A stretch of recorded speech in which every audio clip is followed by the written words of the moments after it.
Hi, I'm Nancy Drew. Since you can tell a lot about a person by where he or she lives, I thought I'd introduce myself by showing you my room. As you can see, Yeah, we know here's my this. center of operations, my desk. Go ahead and... So, head to the Icicle Creek Lodge, a small guest lodge deep in the Canadian Rockies of Alberta, Canada, and try to figure out why so many accidents have been happening there. The woman who runs the lodge, Chantal Moik, called me out of the blue, saying that Bet and Ed Rowley from Shadow Ranch had recommended me. She sounded so desperate that I couldn't refuse. She said she was on her way to Edmonton to meet with her lawyers, so her handyman, Ollie Randall, will pick me up at the airport. She told me it's been really cold and snowy there, and that I should pack accordingly. And then she said something about a wolf. The connection was getting really bad, and I could barely hear her, but I'm pretty sure she used the word prowling, or was it howling, along with dangerous and be careful. Accidents are one thing, but wild animals, I hope I know what I'm getting into. Also, I just wanted to say hi, and I'm excited to replay this game because I enjoyed it a lot the first time, aside from one of the puzzles that really irks me. I'd have to say it's in my top 5.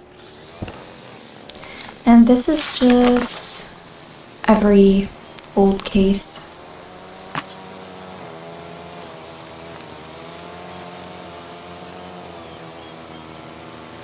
And we should probably, music volume, voice volume, should be okay. So let's get on into it. We're gonna play Junior because of that puzzle at the end.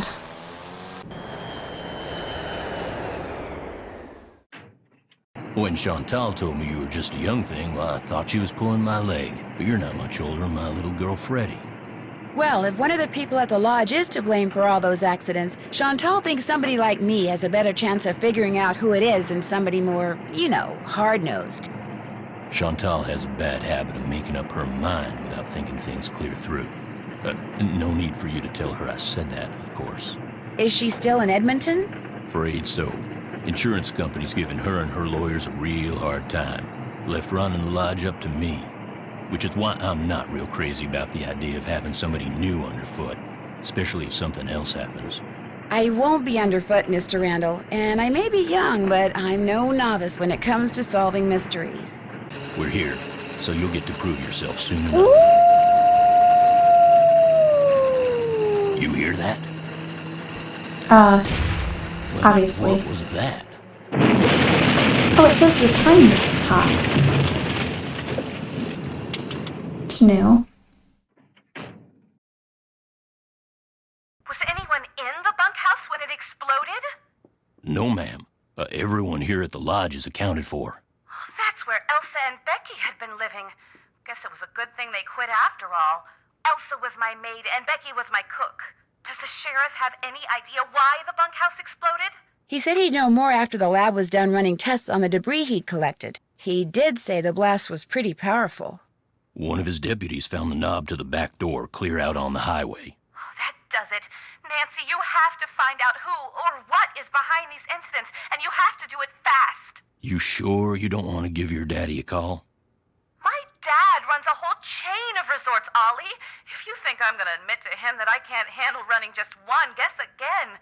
Besides, Nancy comes highly recommended, and I'm sure she's got a foolproof plan for getting to the bottom of this. Don't you, Nancy? Well, I was thinking that maybe I'd just be your new maid. You want to be my maid? That would give me access to everyone's room, and I could question people without making them overly suspicious. Oh, yeah, that's an excellent idea. All right, you're my new maid. In fact, you're my new cook, too. Your cook? Well, that way, Ollie can stop pretending he can even read a recipe, let alone follow one. You'll have even more excuses to talk to the guests, and I won't have to pay anyone. Why, I think that's a fine idea, ma'am. Now, we're not taking any more guests until this accident thing is cleared up. So I want both of you to make sure that the 4 guests we have are well taken care of. Especially that Olympic caliber cross-country skier from Fredonia, Yanni Volstaya. The flair he brings to the lodge is just what I need to attract the European jet-setting crowd. I'm gonna be pretty busy trying to get rid of that wolf, Chantal. We heard it howl last night, just before the bunkhouse blew up. Well, do whatever you have to, Ollie. Oh, and Nancy, I want you to call this police detective I've hired as a consultant. I put his number on the phone there at the lodge. In fact, I think you know him. Tino Balducci? I gotta go. My lawyer's here. Good luck, you guys, and keep me posted. Coming! I know that name's Tino familiar. Balducci. I'll get you a master key and leave it in your room. If you need anything else, I'll be in the basement.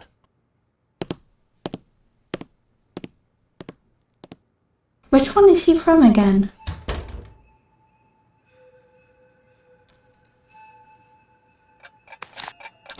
Maid duties, daily cleaning, pick up laundry bag at the front desk, available after 5:45 a.m., ensure and clean only those rooms displaying the housekeeping sign, make the bed, remove used towels and washcloths.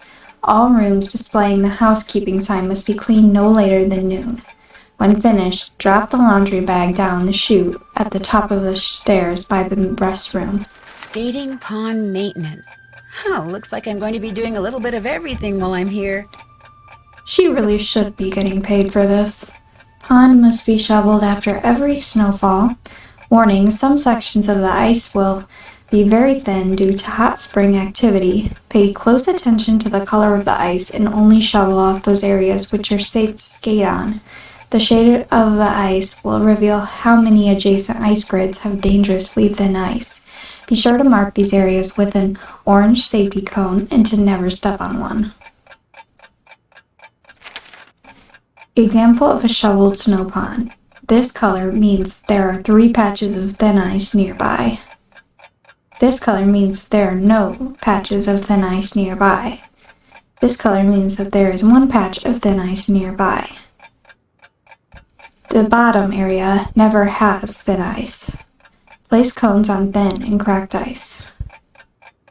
Report all avalanches to the Avalanche Patrol. All employees should remember that avalanches are a constant danger in this area. To avoid triggering an avalanche, do not make loud noises when in the backcountry. Always wear snowshoes when walking on snow that is potentially unstable. Report all avalanches or conditions conducive to or conductive to avalanches to the Avalanche Patrol. Criminal activity. Report any and all criminal activity observed in the vicinity of Icicle Creek Lodge to Sheriff Mehican. Employees should remember that heat and moisture sometimes cause the door to the sauna to stick. Yeah, that is obviously going to be a thing. And should periodically check to make sure that there are no guests that are stuck inside. Cooking. Breakfast is served from 7 a.m. to 8:15. I'm going to write that down.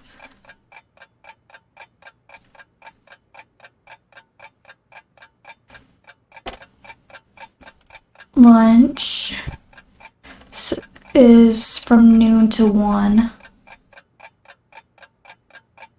Dinner 6 to 7. Consult manual for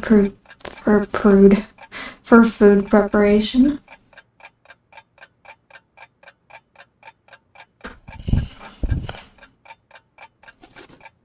This must be the key Ollie said he'd leave for me. And this must be a list of which guest is in what room. That'll come in handy. So, Fish Pish has Kessler, and Ina has Lou Tabit, and Alali has Guadalupe.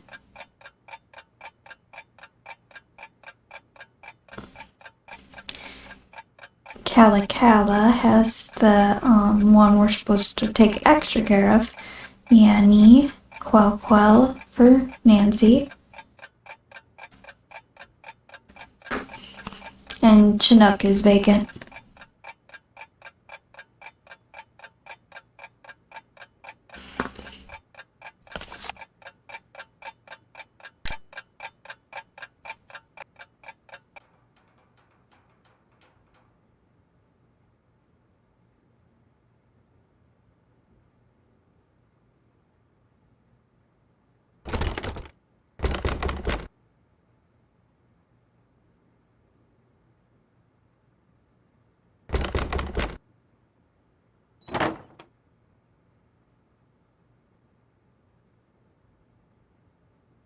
That's it? Okay. Does she not have a phone?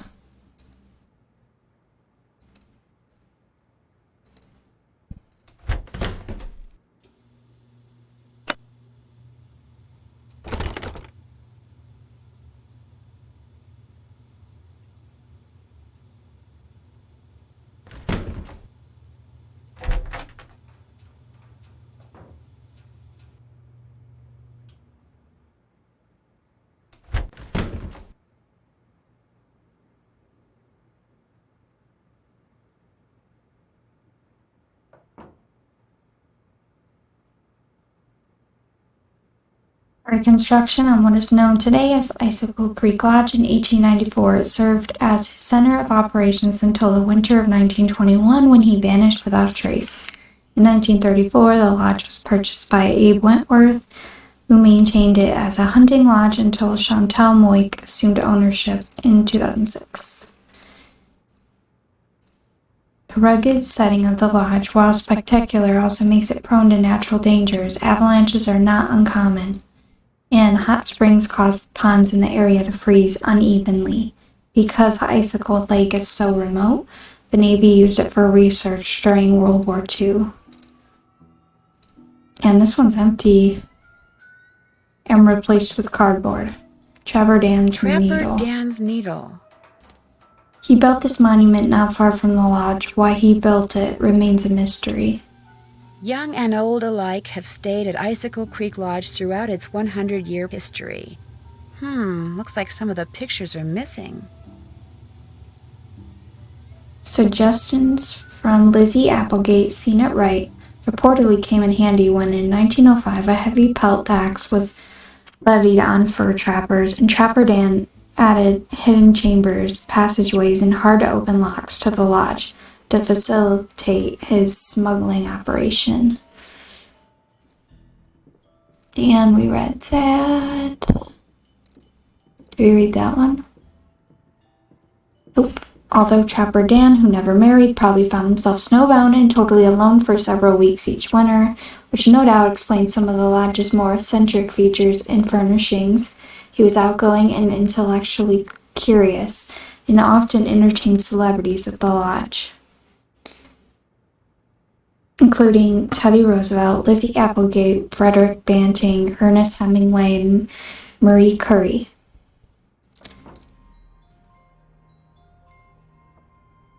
Snowshoes owned and used by Trapper Dan in early 1900s. Bone which Trapper Dan found near the lodge. He believed it came from a race of giants known as Rexes. The bone's not there. Wonder what happened to it. Okay, that has a lock on it.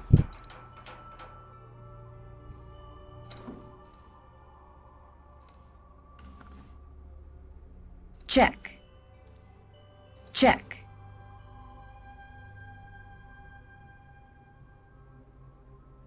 Still need to do that.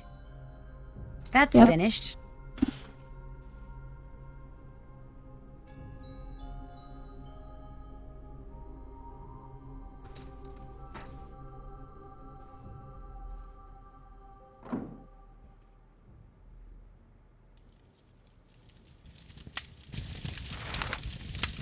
More people were forced to check out early from the Icicle Creek Lodge after becoming violently ill.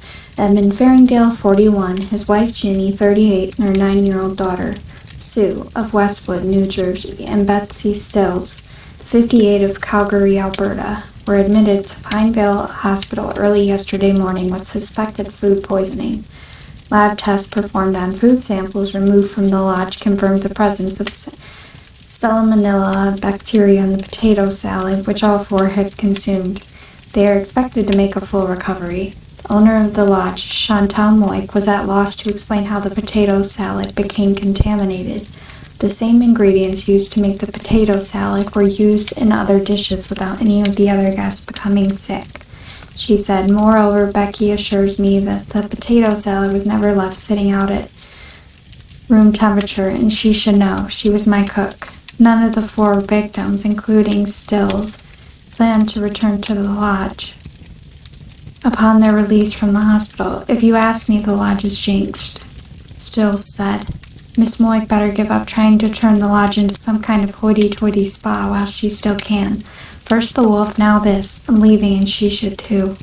Stills was referring to the lone wolf, which has been spotted several times within the past week in the Icicle Creek drainage. Because ranchers in the area have reported no increase in livestock predation, authorities are urging hunters not to go after the wolf, contending they would pose a greater danger to visitors to the backcountry than the wolf does.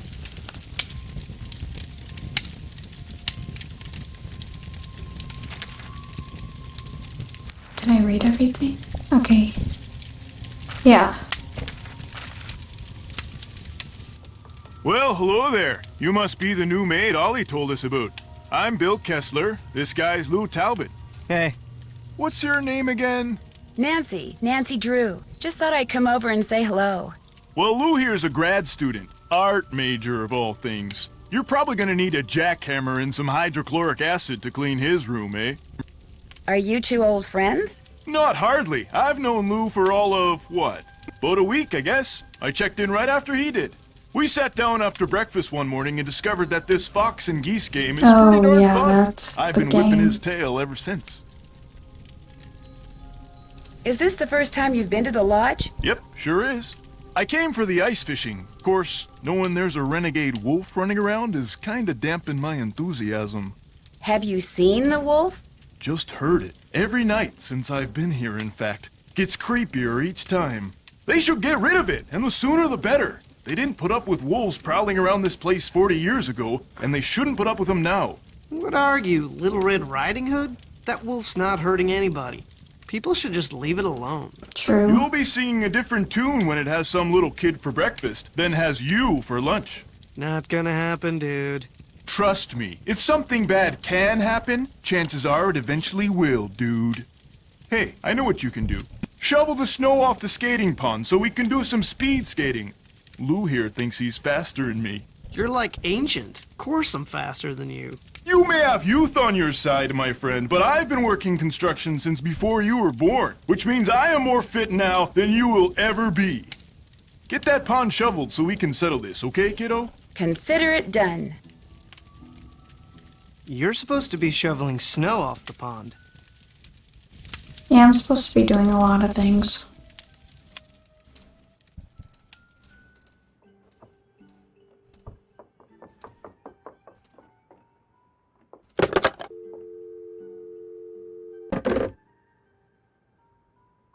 Crumbled up note. Chantal, this is my formal notice of resignation.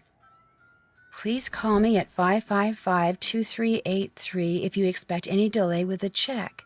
Elsa.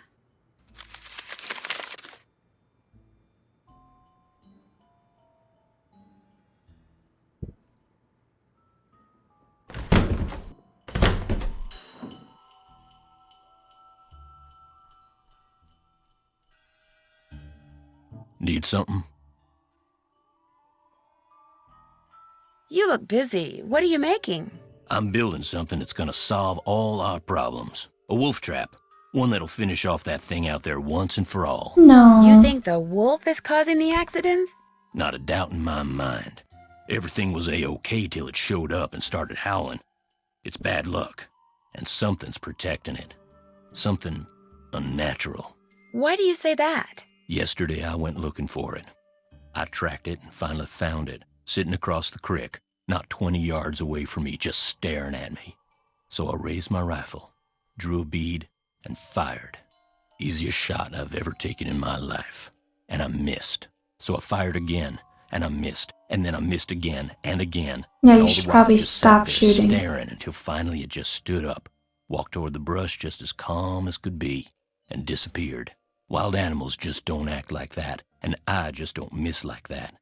There's something real weird about that wolf, and I ain't gonna rest till I get rid of it. So maybe we should just find something else to job out. You met my little girl yet? No, but you mentioned that her name is Freddie? Yep. Spends most of her time outside.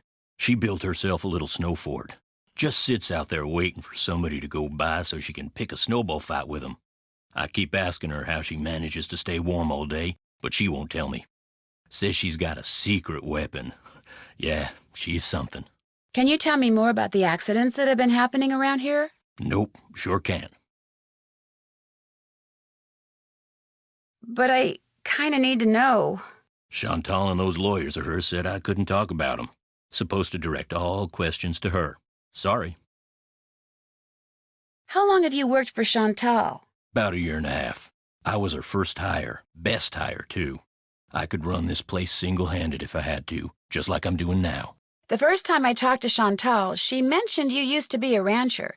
Do you miss ranching? Yeah, a little.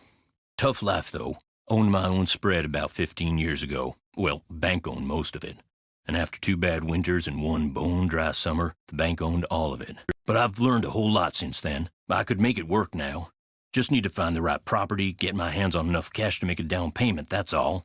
Does your wife, Freddie's mom, does she live here too? In the summer she does, but in the winter she goes south. See, she's got this nerve condition that makes her real sensitive to cold. Freddie'd like to go with her, but until Chantal stops putting off giving me that raise she promised me, sending Freddie south too is out of the question. I'll get out of your hair now. If you need anything, just holler.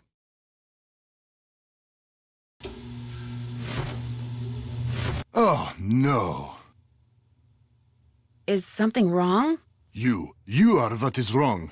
Chantal said there would be no more guests to make noise at all hours and disturb my training. Yet what stands before me? A new guest.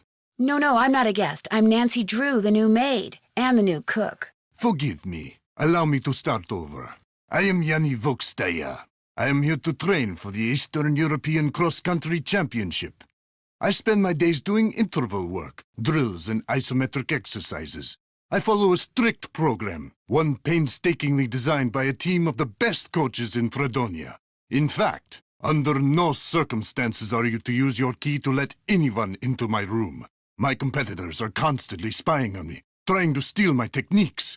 You think someone's spying on you way out here? One can never be too careful, so know this. If anything is missing or so much as out of place in my room, you can expect a visit from me, and it will not be a pleasant one. Have you ever seen the wolf while you were out training? No, for which I'm very grateful. In my country, in Fredonia, it is said that the gaze of the wolf will make you go blind. You don't really believe that, do you? They are creatures of infinite evil, and that is all I am going to say on the matter. I have disturbed you long enough. Come back any time.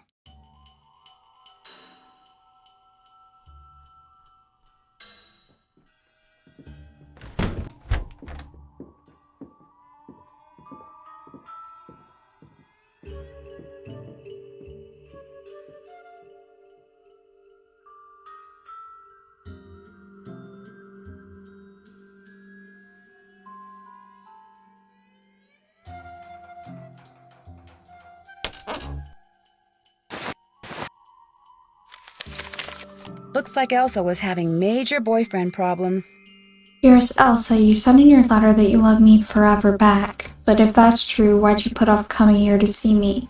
When I read you weren't coming, I stopped and looked around because it felt just like somebody had walked up and stabbed me through the heart. I'm starting to get real jealous of that lodge you work at. You spend way more time there than you do with me, and I don't like it one bit. I can't help myself. I'm so in love with you. It's getting hard to see straight, and that's the truest thing I've ever told you. Come see me next week. Totally and completely yours.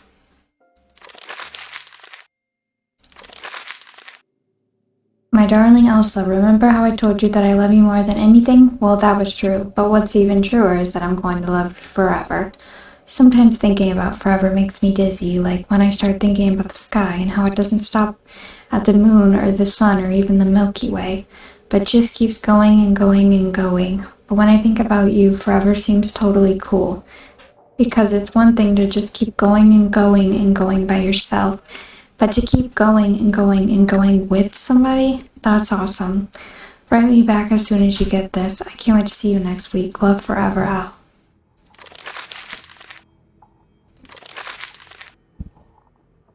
Dear Elsa, this time when I read in your letter saying you weren't coming, I didn't get sad. I got mad. I can't believe you think working as a stupid maid at some stupid lodge for some stupid lady whose name I can't even pronounce is more important than spending time with me. If I didn't love you so much, I'd tell you to go take a flying leap. Since I love you more than anything, I'll just have to do something else. Like maybe take your precious collection of troll dolls out of the box you stored in my garage and dump them down the disposal. Maybe I'll sell them on eBay for a nickel a piece. Okay, this dude's a piece of trash. I don't know how else to make you understand that I love you with all my heart and always will. Yeah, if you love her with all your heart, you won't dump her dolls down the disposal. Spiteful. Alright.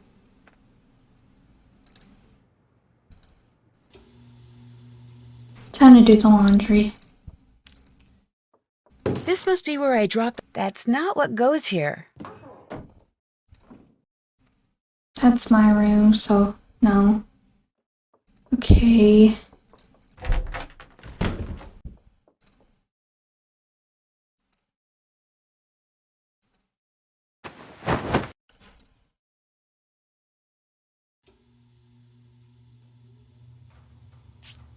Winter sports.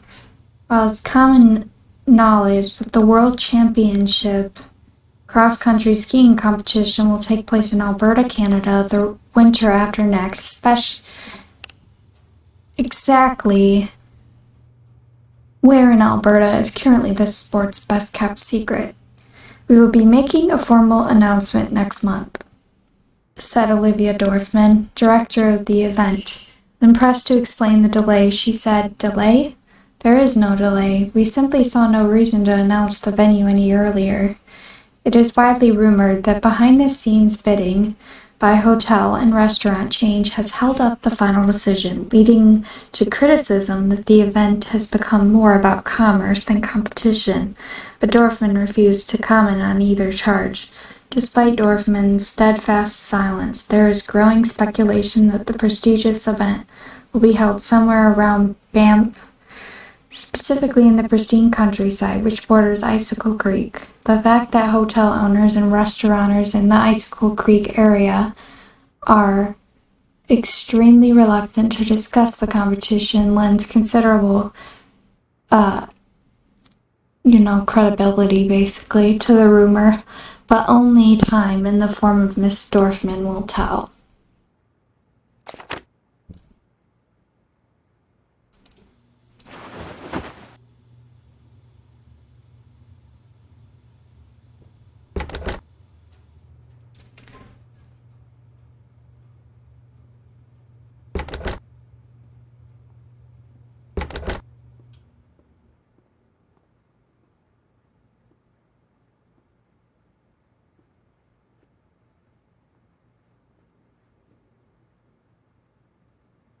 Alright, I guess that's it.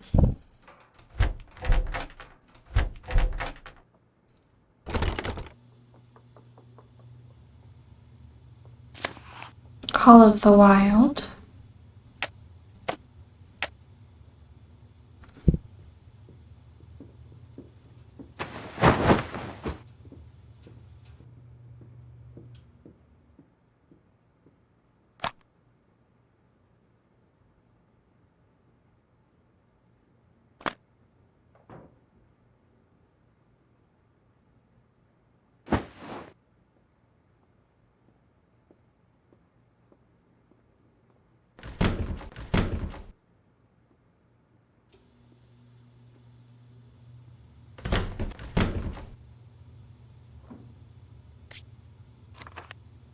Fact that Yanni Volkostaya, I am sorry, I do not know how to say that, has won 5 of the last 7 cross-country skiing events he has entered may be an enviable accomplishment, but is hardly a surprising one.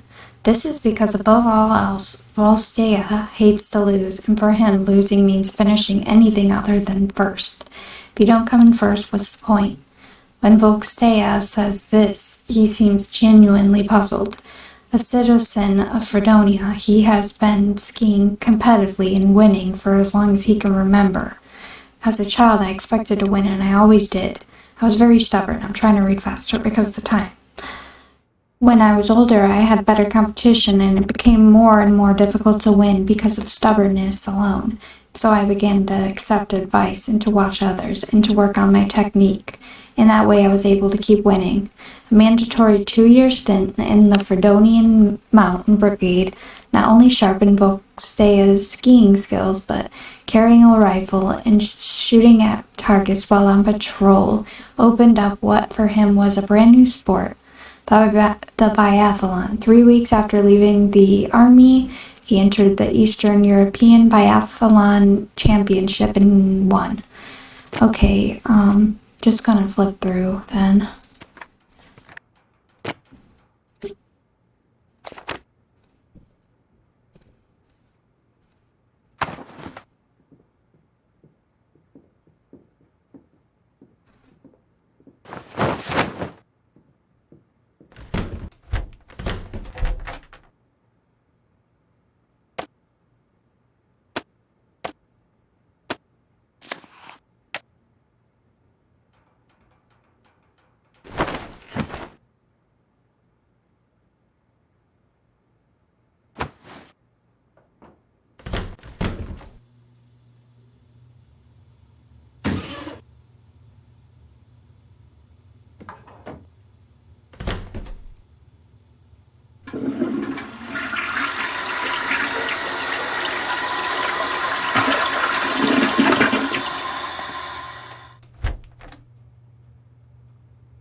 Long as it's not time to cook, I might as well stay out of the kitchen.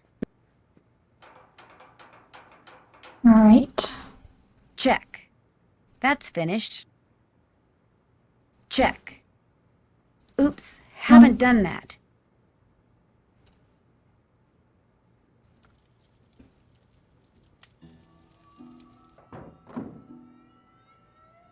Well, who are you? I'm Elsa's replacement? Oh, the new maid, thank goodness! I was wondering how much longer the owner expected us to endure these conditions and still pay full price.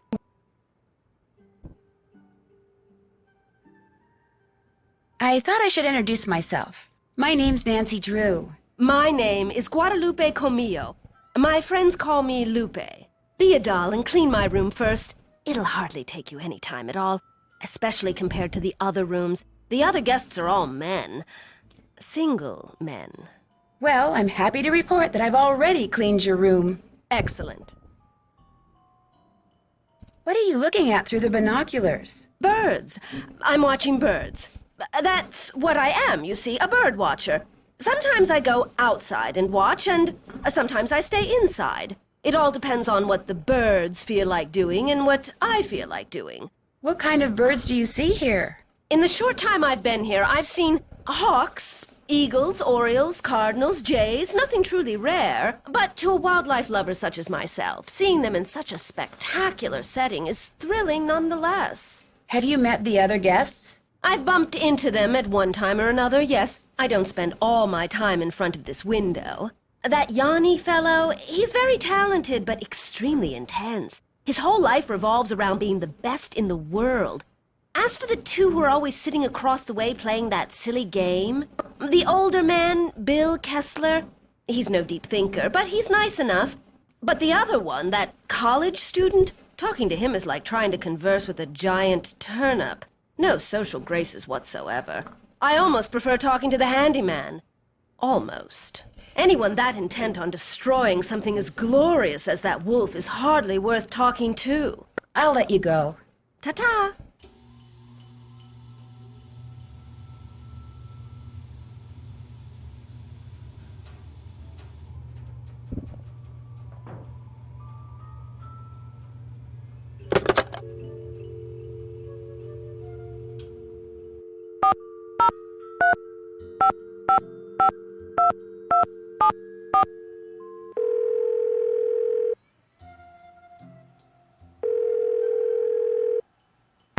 Hello?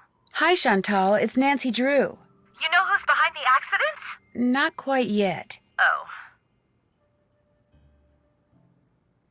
I'd like to know more about the accidents. I asked Ollie, but he said you said he wasn't allowed to talk about them. I didn't mean he couldn't talk about them with you. Ugh. I'll give him a call. As for the accidents, the first thing that happened was the worst. The Faringdale family and Becky the cook all came down with food poisoning and had to be hospitalized. Somehow, the potato salad got contaminated, although Becky swears it wasn't because of anything she did. I cannot tell you how awful it was.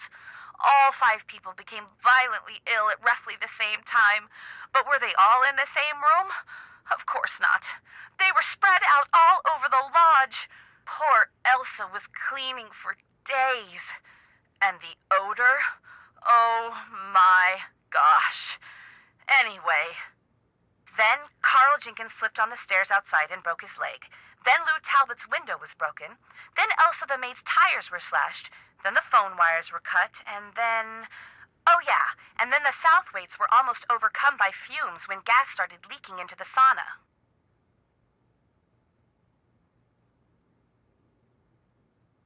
But the only incidents that you can be sure were sabotage were the tires, the phone wires, and maybe the explosion in the bunkhouse? I'm not sure about anything. That's why you're there, to sort everything out before something else happens. Did you know that some photos are missing from the display case in the lobby? Really? Last I looked, they were all there. I think. The caption for them says something like, "Young and old have stayed at Icicle Creek Lodge." I can't remember what they were pictures of, and I sure don't know why they'd be missing. That bone Trapper Dan found is missing from its case, too. First the accidents, now someone's stealing from me? Nancy, you've got to find out what's going on there. If you don't, I'll never be able to convince my dad I'm not a loser. Ever. Has anyone talked to you about the World Championship cross-country skiing competition that's going to be held somewhere in this area year after next? That is something I am not at liberty to discuss. In other words, the answer is yes. I didn't say that. Why do you ask? That would tend to make Icicle Creek Lodge a very desirable piece of real estate, wouldn't it? If the championship is held nearby, which as far as I know, still hasn't been decided. You think someone's been causing these accidents to run me out of business so they can buy the lodge from me on the cheap? It's a thought. And a pretty nasty one at that.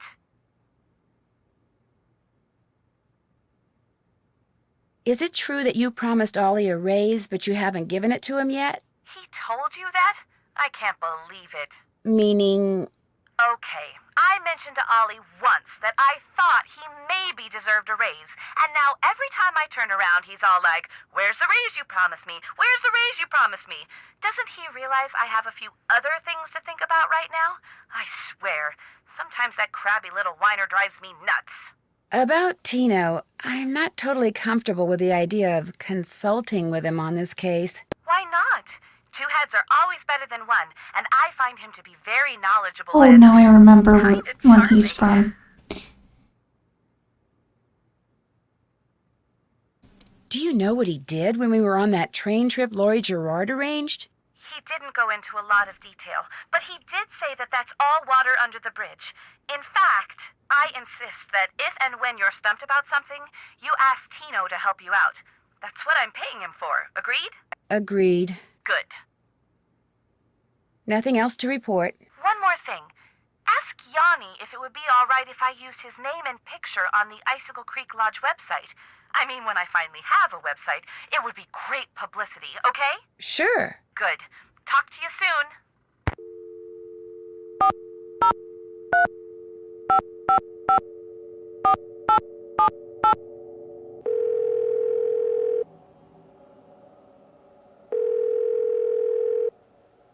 You have reached Pinevale Hospital. All our doctors and nurses are busy right now. Please try again later. Thank you.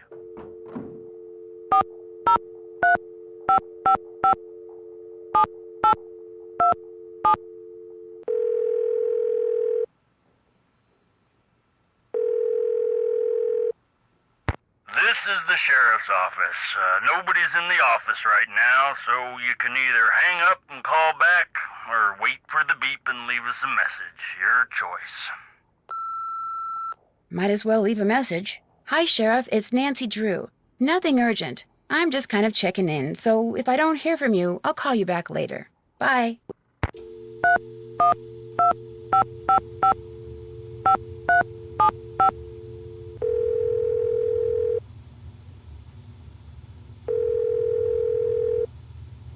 Hey, Nancy!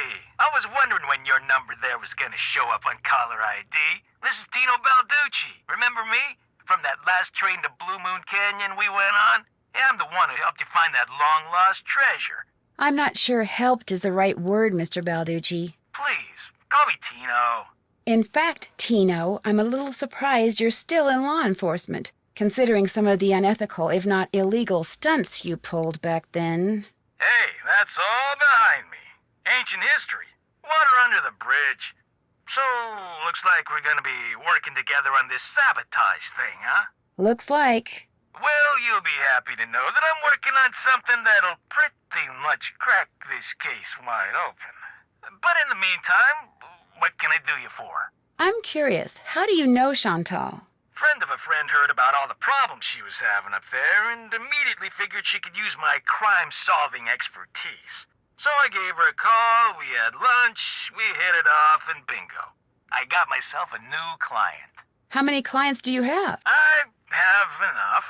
I mean, you know, you go spreading yourself too thin in this business, and the next thing you know, crime out the wazoo. Hey, look, you sure you don't need a hint or something? Maybe later. Oh.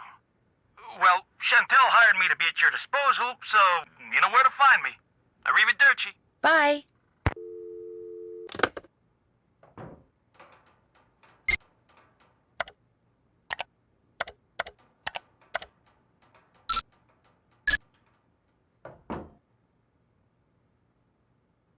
Contents deleted. Wonder why.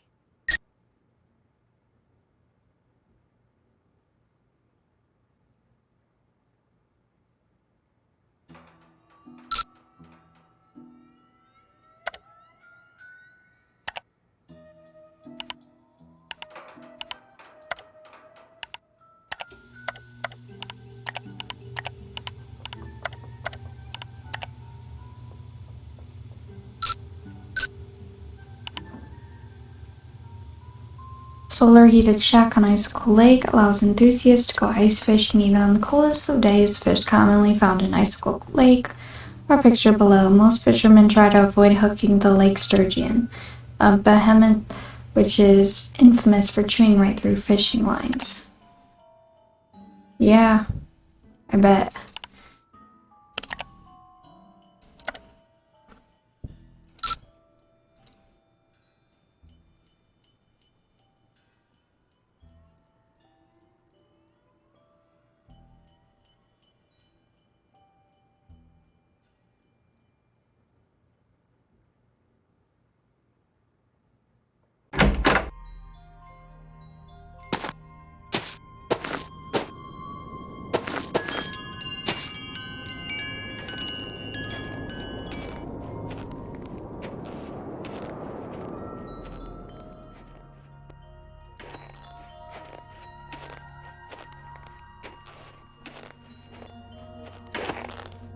Guess I better get this pond shoveled off.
Oh god.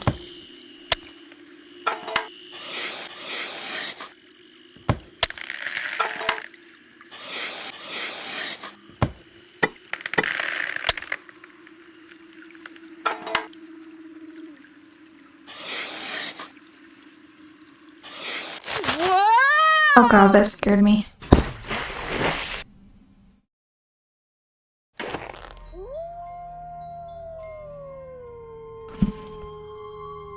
Guess I better get this pond shoveled off. Here we go again.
That ought to do it. There we go. Wait a second. Those look like wolf tracks.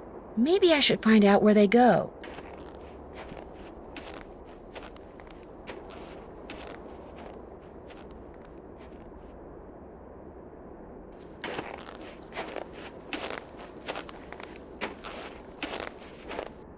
That must be Trapper Dan's needle.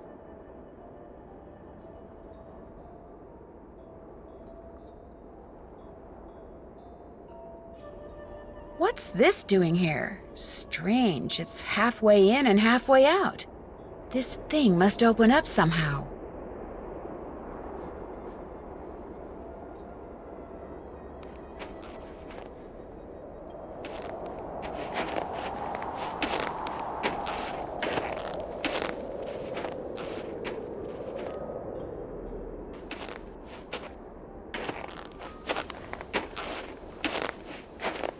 Thought it said Chicken Lodge. I was like, oh, they have competition. Sounded like an explosion. I think I remember who the culprit was in this. What's that noise? The wolf. Oh no!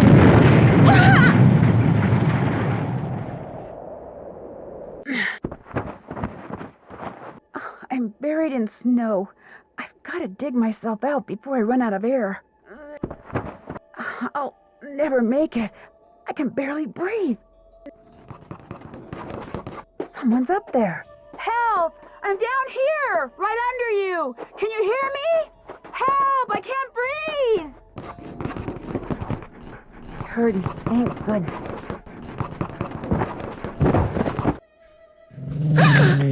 Easy. It's okay. I'm not real happy about the situation either.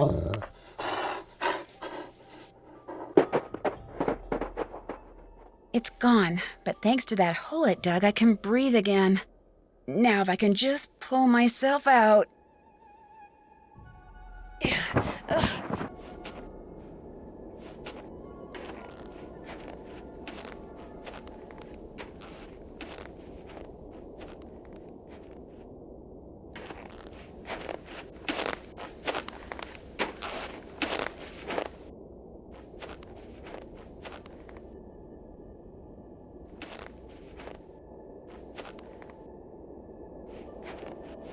A fossil. Cool.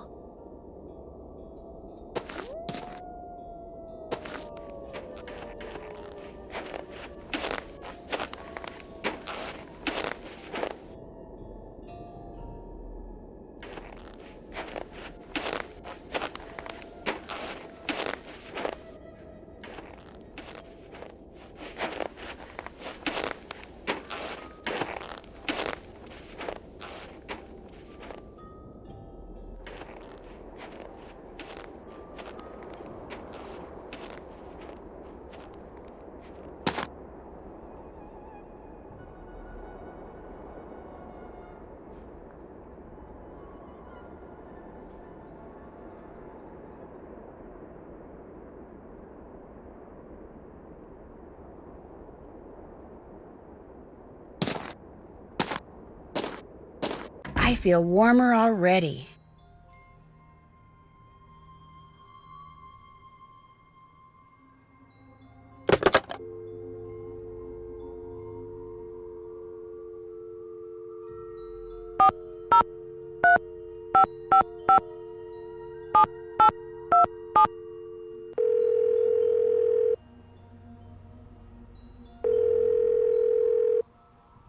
This is the sheriff's office. Nobody's in the office right now, so you can either hang up and call back, or wait for the beep and leave us a message. Your choice. Might as well leave a message. Hi, Sheriff. It's Nancy Drew. Nothing urgent. I'm just kind of checking in, so if I don't hear from you, I'll call you back later. Bye.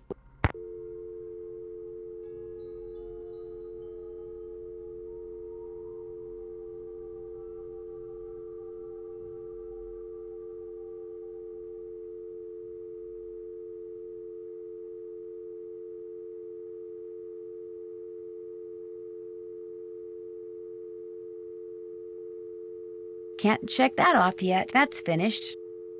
That's finished. Oops, haven't done that. That's finished. That's finished.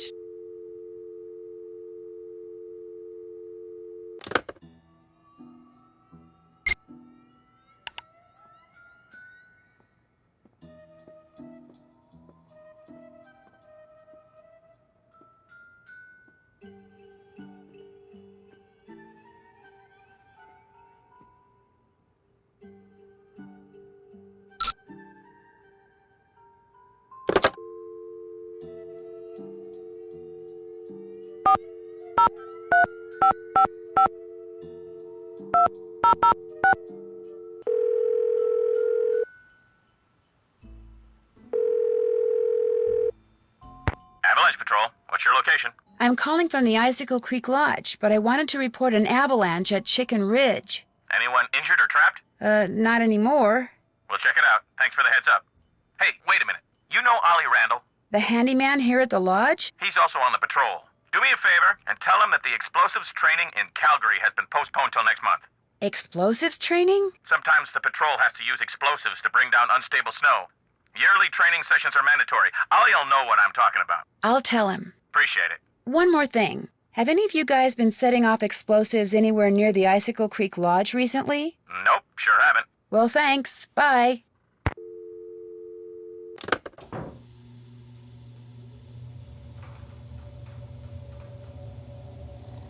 Pick up the phone, Nancy. Ollie says he had to cook lunch. That's your job, remember? Maybe you should just go to the kitchen right now so you can be all ready to cook the next meal, okay?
That's not gonna cut it.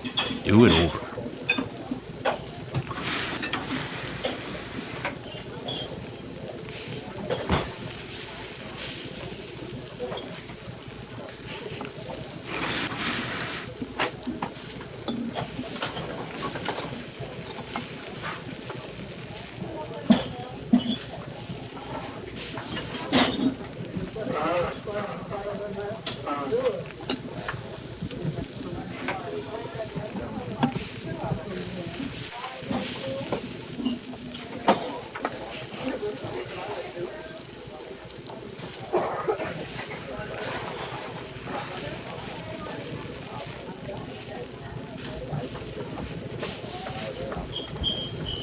Order up.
Order up.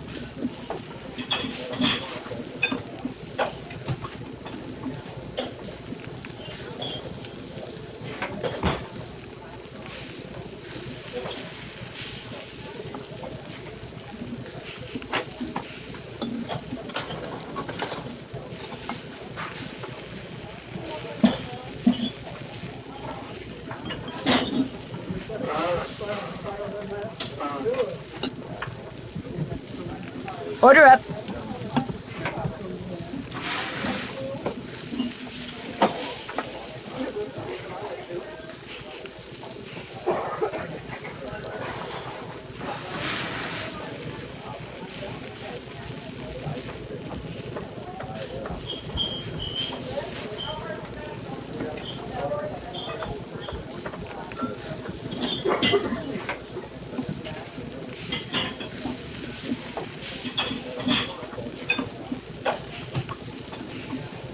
I can't serve this. Make it again.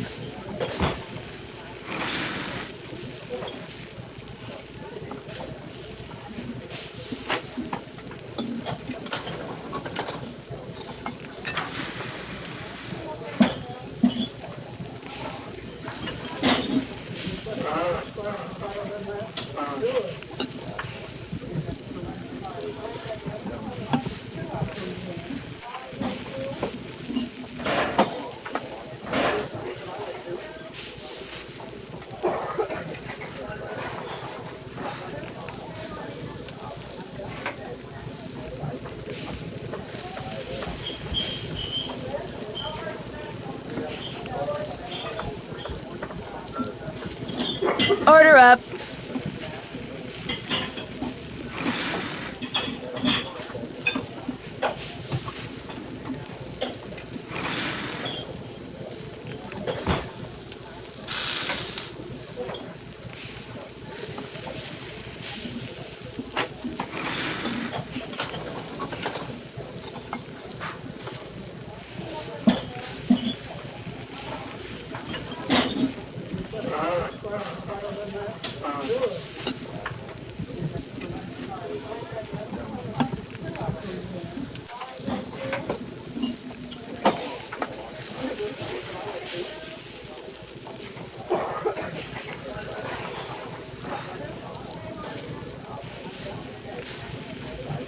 Order up.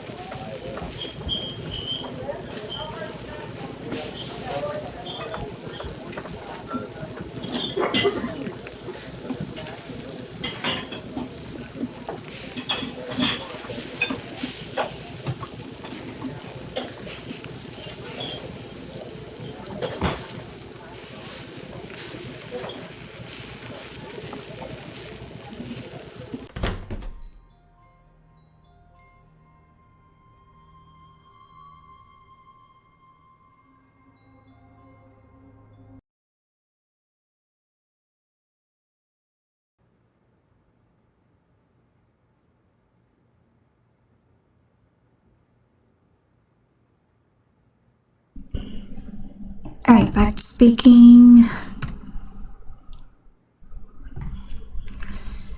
And what else do we have to do? Look for clues at the site of the blown out bunkhouse.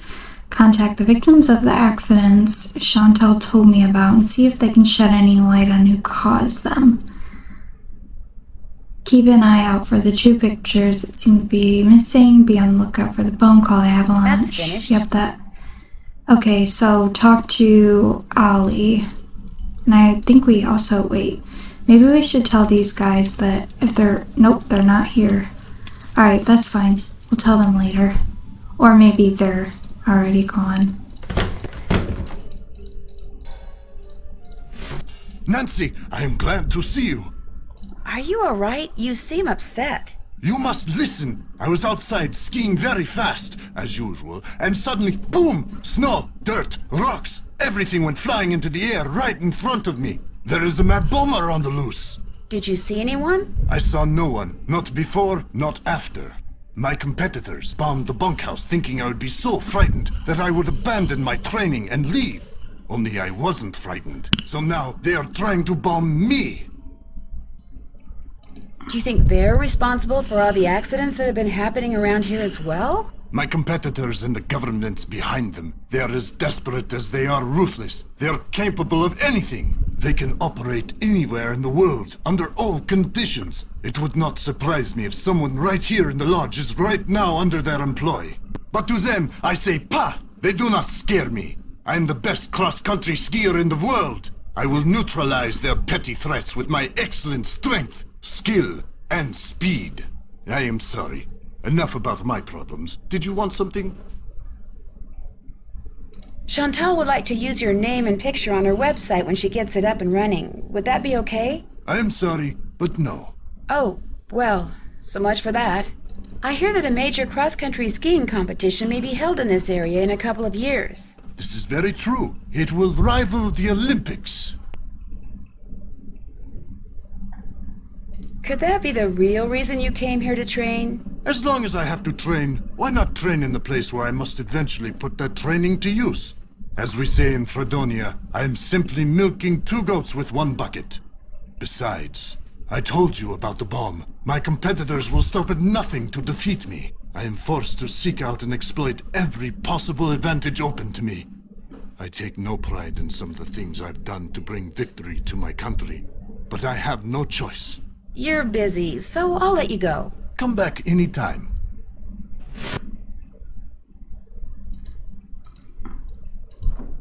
Oh, before I forget, Chantal called. Told me I can answer any questions you might have about those accidents after all. Guess she changed her mind.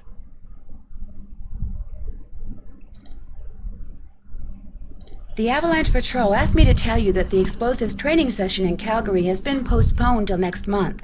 Well, hallelujah. I didn't really want to go anywhere until I finished off that wolf. Now I won't have to. So, you're on the Avalanche Patrol, huh? Yep, dang. I just remembered. Patrol wants me to keep an eye on Skookum Ridge for the next couple of weeks. Here. There's the key to the snowmobile. Take it out to Skookum Ridge and see if there's been an avalanche.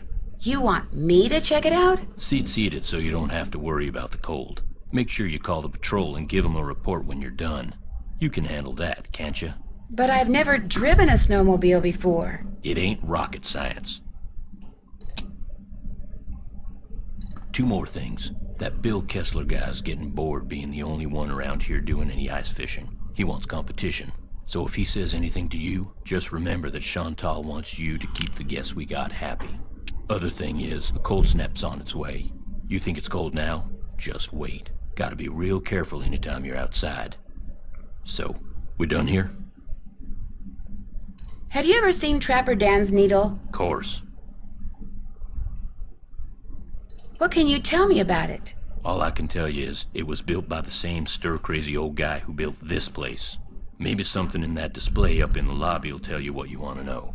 How do you explain what happened to Carl Jenkins, the former guest who slipped on the stairs and broke his leg? Can't explain it. 1 minute those stairs were clear and dry, next minute they're slick with ice and he's lying at the bottom of them.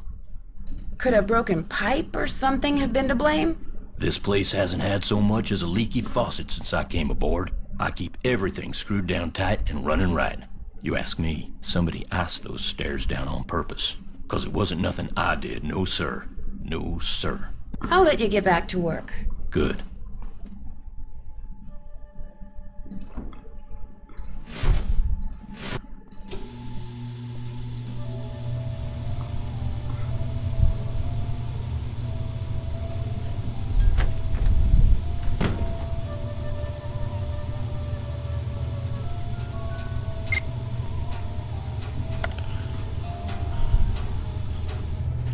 Okay, I gotta write this down again.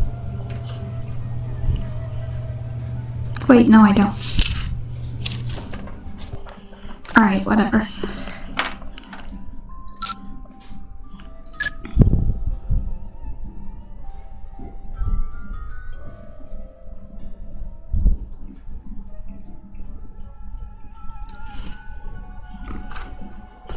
Think we should call the people that got hurt.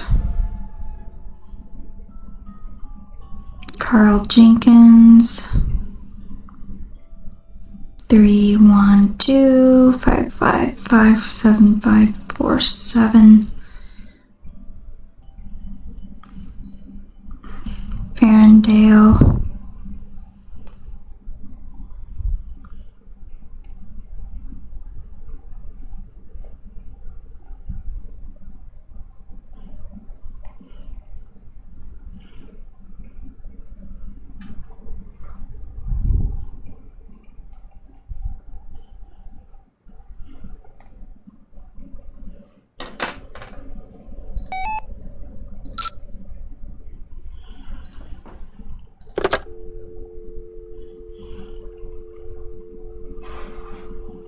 Three, 1, 2, 555 7547. See if this works. Hello? Hi, is this Mr. Jenkins? Yeah, this is Carl. Nuts. Missed you. Well, my name is Nancy Drew. I heard that you had an accident at Icicle Creek Lodge and wondered if you could tell me a little more about it. Not much to tell. Take that, Captain Keene! I went there to do a little ice fishing, and I slipped going down some stairs, fractured my tibia in 2 places. Can't work, can't go out. All I can do is sit around and play this stupid video game. Oh, no, you don't! I understand the stairs were a little icy. They were covered with ice. I was lucky I didn't fracture my skull. Yes! Hey, look, I'm about 4 laser strikes away from ruling the Gargoulian Galaxy, so I gotta go, okay? You got any more questions? Check with the people at the lodge. Gotcha! Alright, well, he wasn't very helpful, but... Okay, 551-555-7425. Busy signal.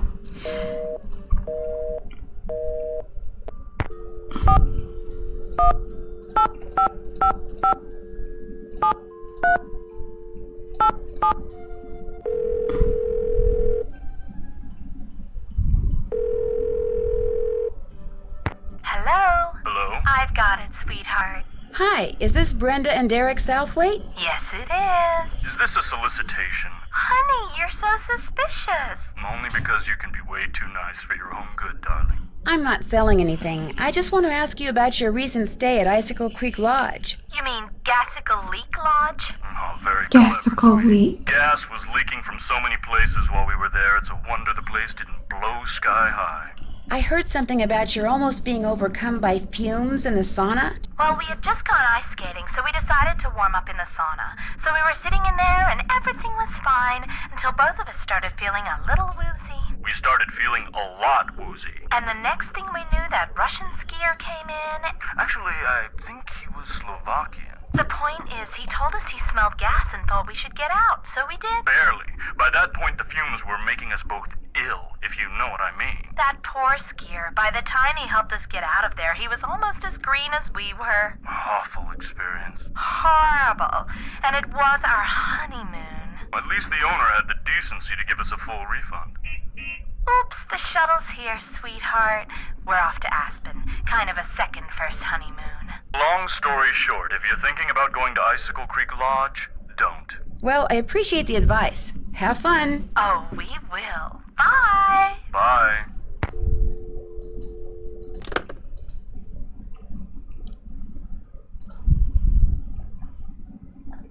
Check. Still need to do that.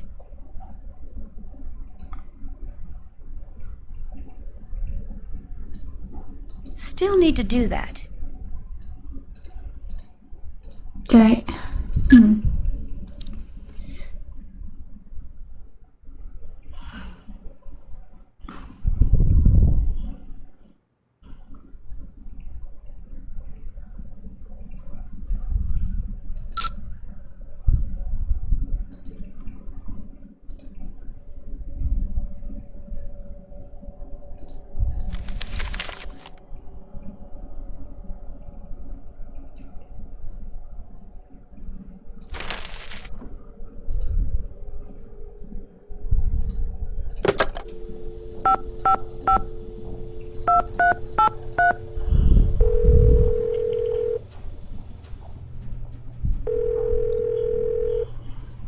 And pick me up a double while you're at it, okay? Yo, what's up? Is this Elsa Sybilhoff? Used to be. Now it's just Sybil. Sybil?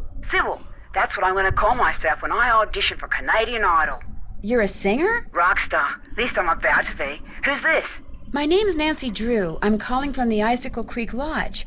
I hear you had some tire problems while you were here? Oh, yeah, right. It was that wolf. I heard it howling one night, and the next morning I went outside, and it just ripped my tires apart, every single one of them. That place is jinxed.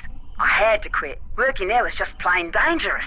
So, if you're trying to deny my unemployment claim, forget it. I had every right to leave that job. No, I'm just trying to get additional information, that's all. Oh, well, bad stuff was happening all over the place up there. One guy fell down the stairs and broke his leg, his whole family got food poisoning, and now I hear they got bombs going off up there. It's just a bad place to work, you know? My unemployment claim is totally legit. Your tires getting all torn up like that didn't have something to do with L, did it? L? L, as in I'm going to sell your collection of troll dolls on eBay? You found his stupid letters. Okay, so it was Larry, my insanely jealous ex-boyfriend. He got all crazed when I couldn't take time off to visit him and slashed my tires, the psycho. I blamed it on the wolf so I'd have a legitimate reason to quit and get on the pokey for a while. I just needed some time off and some cash, just enough to jumpstart my career, you know? Because I got talent, I really do. Well, you're right, I shouldn't have lied like that. Look, I'll contact the unemployment office and tell them the truth, okay? Good idea. What happened to Larry? All I know is he's finally out of my life. Take it from me. Do not ever, ever, ever think for 1 second that having a jealous boyfriend is in any way, shape, or form a good thing. Because it's not. It's the worst. Got that, Nanook? Nancy. In fact, I'm writing a song about it. It's called Slash Your Jealousy, Spare My Tires. Get it? Spare My Tires.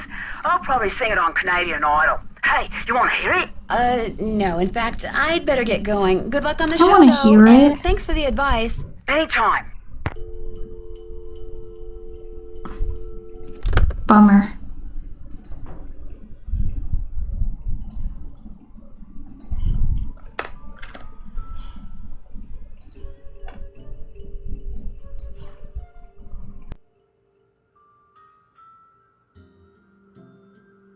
It's way too cold to go out there now. If I go outside now, I'll freeze.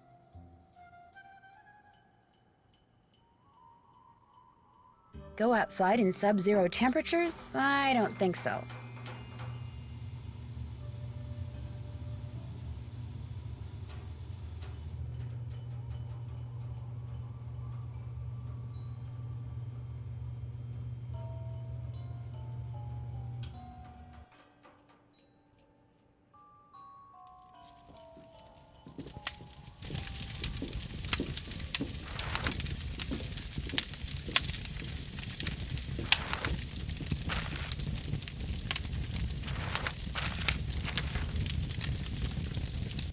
What's up?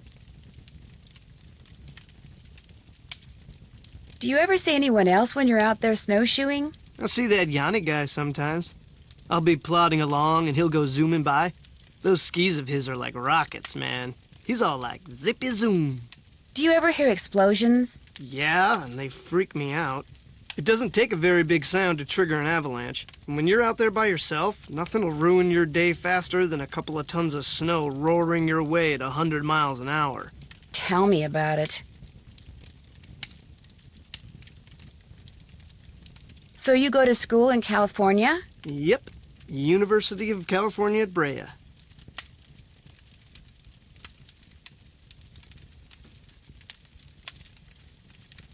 What kind of degree are you working on?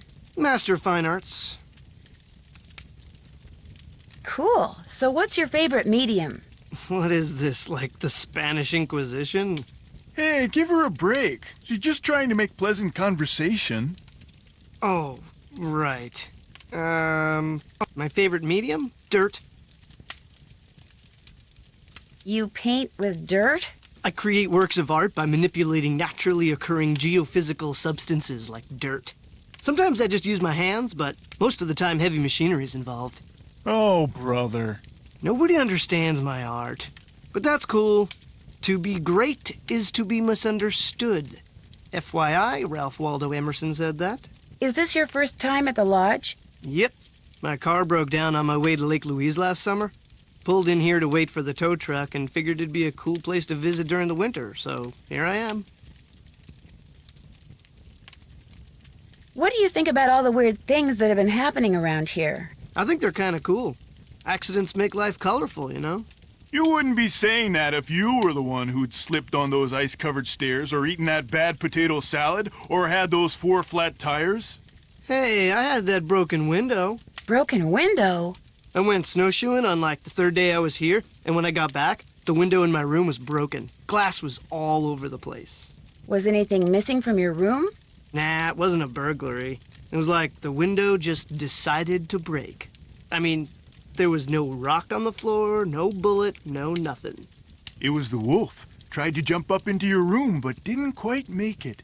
That's bogus, dude. My room's on the 2nd floor, and besides, wolves don't do stuff like that. Hey, that wolf does a lot of stuff wolves aren't supposed to do. That's why it needs to be hunted down. It's just doing its thing, man. Get off its case. Anyway, my window broke and nobody knows why. Pretty awesome, huh? So, you like to snowshoe? I like doing stuff outside. Snowshoeing's about all I can afford.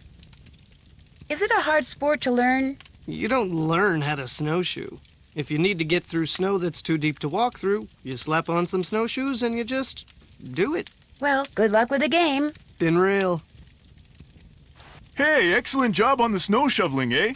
We had ourselves one fine time out there because of you, especially Lou here. I beat him 5 times. By the slimmest of margins. Which is why now he's too chicken to go mano a mano with me out there in the ice fishing shack. Snowshoeing's my thing, dude. Besides, it's animal cruelty. Gimme a break. You ever been ice fishing? No, but I've always wanted to try it. Excellent.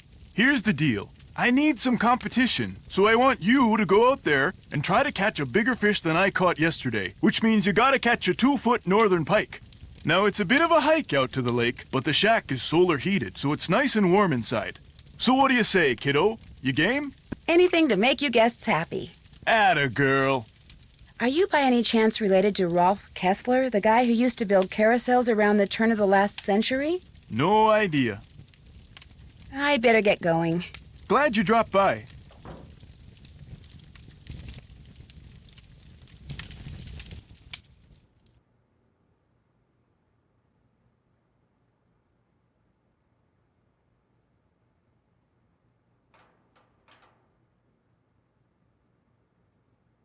I'm not going outside now. It's too cold.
Still need to do that.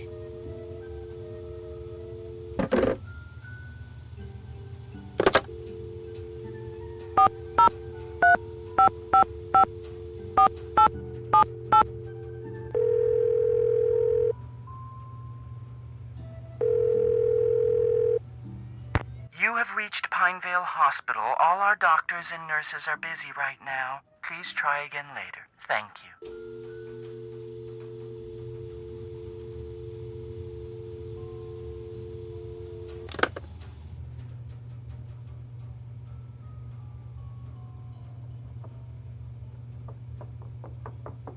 I'm not going outside now. It's too cold.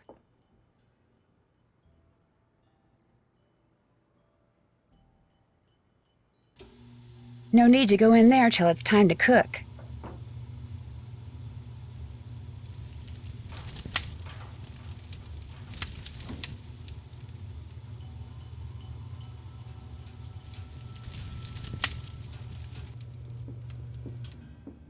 I'm staying out of there until I have to fix a meal.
Do this over and do it right this time.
Order up.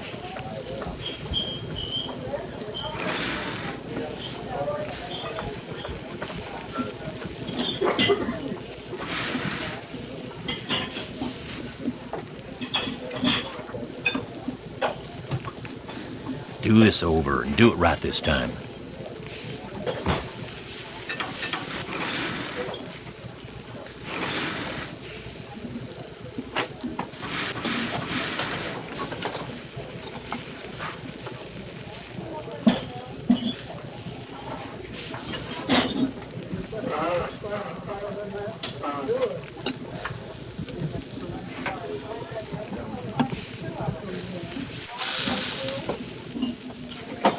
Order up.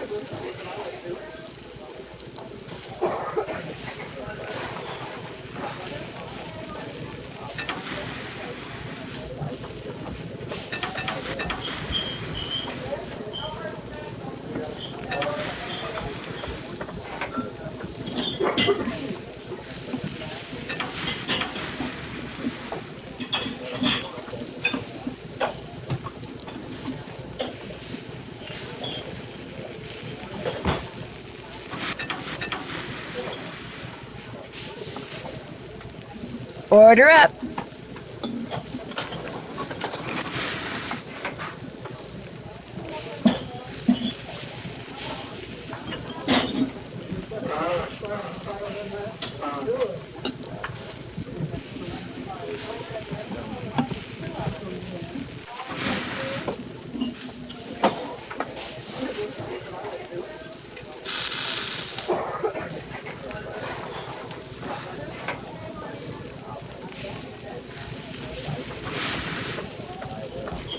Order up.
Order up.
I better not follow this trail until I know for sure where it goes.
The sign's not buried, so I guess there hasn't been an avalanche.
I better not follow this trail until I know for sure where it goes.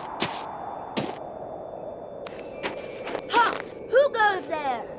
Nancy Drew? Nancy Drew shall not pass unless and until she proves herself worthy. And how does she do that? By hitting the Snow Princess 10 times. Snowballs only, no ice balls. What are ice balls? Snowballs made of ice. If you get hit with one, it can knock you out. So don't throw any or I'll tell my dad. You must be Ollie's daughter, Freddie. I am the Snow Princess. Prepare to defend yourself.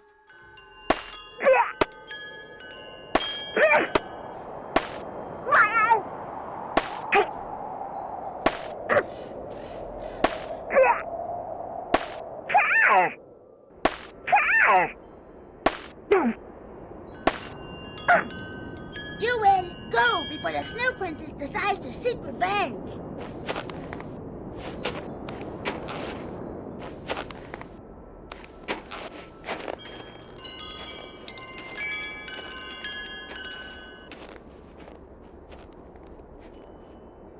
It is really, really cold out here.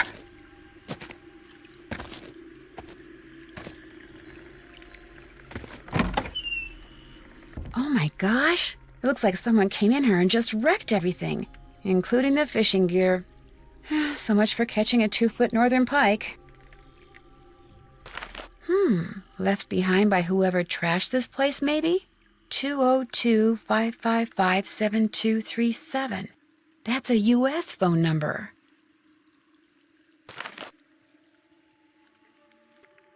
I can't fish without a hook and line.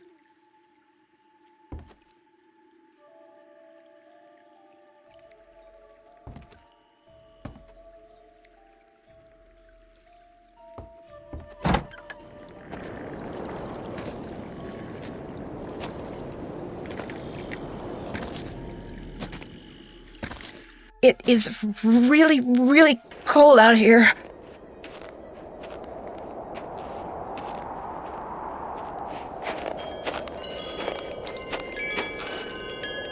The face from a clock, it's all melted. Part of the timing device that was used to trigger the bomb that blew up the bunkhouse, maybe?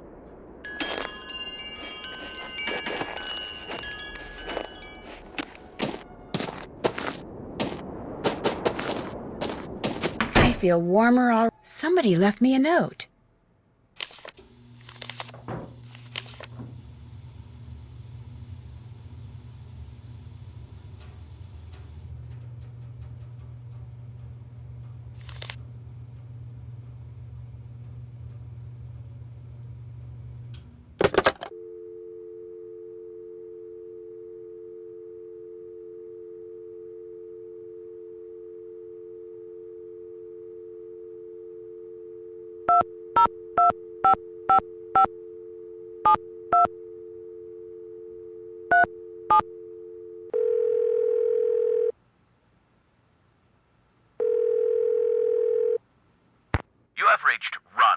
Free, a non-profit organization dedicated to making sure that the wild animals of North America remain wild. No one can take your call at the moment because all of our volunteer staff is busy blocking access to California's wilderness areas in order to protect their cougar, bear, and condor populations.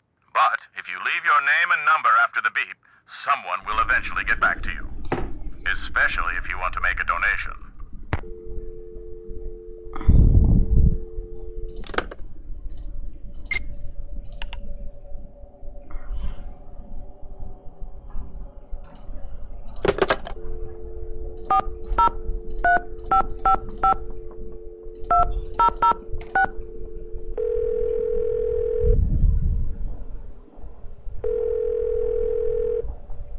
Avalanche Patrol, what's your location?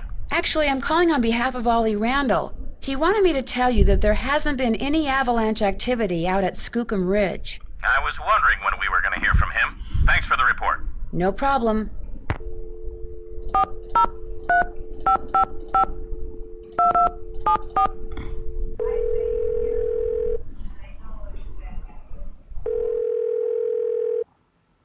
Hello? Hi, Chantal. Nancy! Listen, before I forget, Ollie called and said that one of the guests, that Bill guy. Bill Kessler. Kessler, right. Apparently he's been agitating for someone to compete against him in some kind of ice fishing contest. I know. He asked me and I said I would. Good, because as I said before, you and Ollie are to keep what few guests we have at the lodge happy. If they want you to go ice fishing, I want you to go ice fishing. So, what else is going on? How come the entries for last year were deleted from the guest register? They've been deleted? That's what the computer says. Contents deleted. Well, I didn't delete them. Freddie. Why would she delete something on your computer? You know how kids are these days. Always hacking into computers, programming them to spread viruses and steal passwords and blow up the world. I think that's only in movies. Besides, pretty much all this person had to do was press the delete key. I still say it was Freddie. Last week, I called that Snow Princess game she's always playing idiotic. I think it hurt her feelings. But she'd just gotten done plastering me with snowballs. What'd she expect me to say? That felt great. Do it again? The guests that are in the lodge now, did any of them stay here last year? Let's see. Lou Talbot stayed here last summer, but only very briefly. His car had broken down and he was waiting for a tow truck. Oh, and Yanni, he was here last winter. He and his trainer, they were checking out places to train. They didn't stay long either. That's it for now. Don't let me down, okay?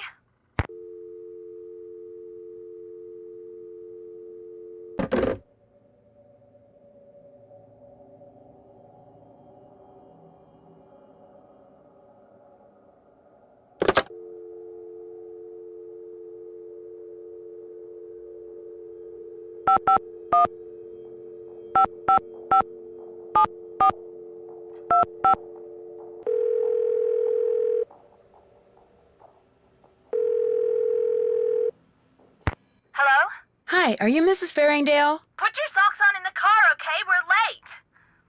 This better not be a sales call because I really don't have time. No, my name is Nancy Drew, and I'm calling from the Icicle Creek Lodge. You know, in Canada.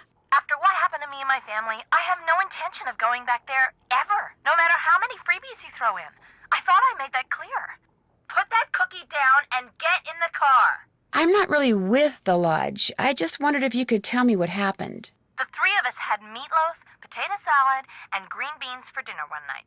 And by 4 the next morning, we were all sick as dogs and had to be taken to the hospital. We recovered quickly, thank goodness. But the minute we got out, we went straight to the airport. I will never set foot in that lodge again. The worst of it is, I made poor little Susie eat all of her potato salad that night. Eat it, I said. It's cold out. You need the carbs. Now she refuses to eat any kind of potatoes, even French fries. All our friends think she's a freak, and all our friends' mothers think I'm a freak for going to Canada for winter break instead of Disney World like everyone else. Turn that TV off. I have to go. Susie's got a soccer game, and I'm snack mom. Only I haven't been to the store yet. Maybe I can sneak out during halftime. Sure, just pull out the orange slices and no one will notice. Oh my gosh, the orange slices.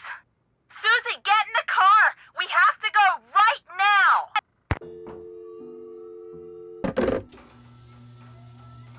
That's finished. Still need to do that. Can't check that off yet.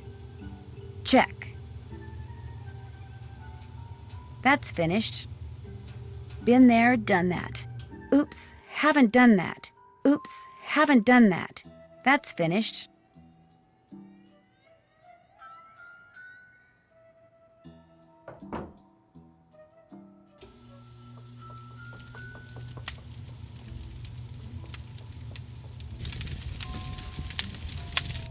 Hey, little Miss Fisherman. What can I do for you? I hate to tell you this, but someone wrecked all the fishing gear that was in the fishing shack. What? You're kidding. So my gear's ruined? Yes, was that your only equipment? Wait a minute. Ollie ice fishes. Go ask him for a hook and line, and don't take no for an answer. Well, I'll let you get back to beating Lou. Drop by any time. What's up? I'll catch you later. Happy trails.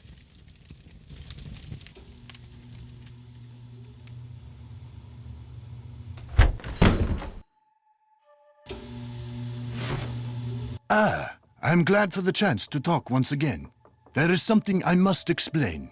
There is? What I said before about wolves. It is because my grandmother was killed by wolves. Killed and devoured. Are you serious? Years ago, when my mother was a little girl, her mother, my grandmother, was on her way back from the village on her motor scooter, which was and still is the only means of transportation most Fredonians can afford.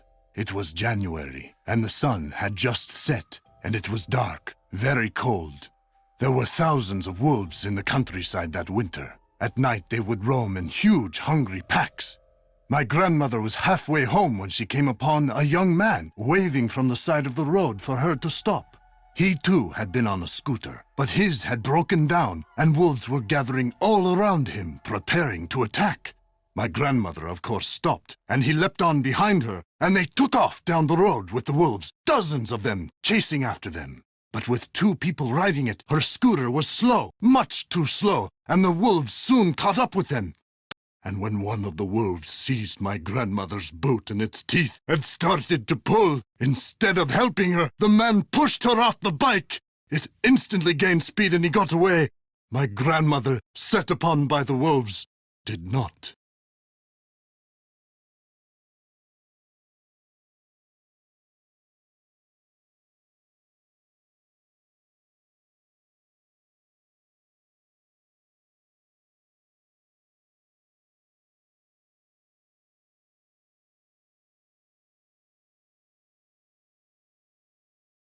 If she died, how do you know that's what happened? Tormented by guilt, the young man eventually confessed. He went to prison for several years, and the wolves were hunted year-round until the countryside was rid of them. But the damage was done. And so, I'm happy to talk to you about any subject except wolves. About them, I have nothing to say.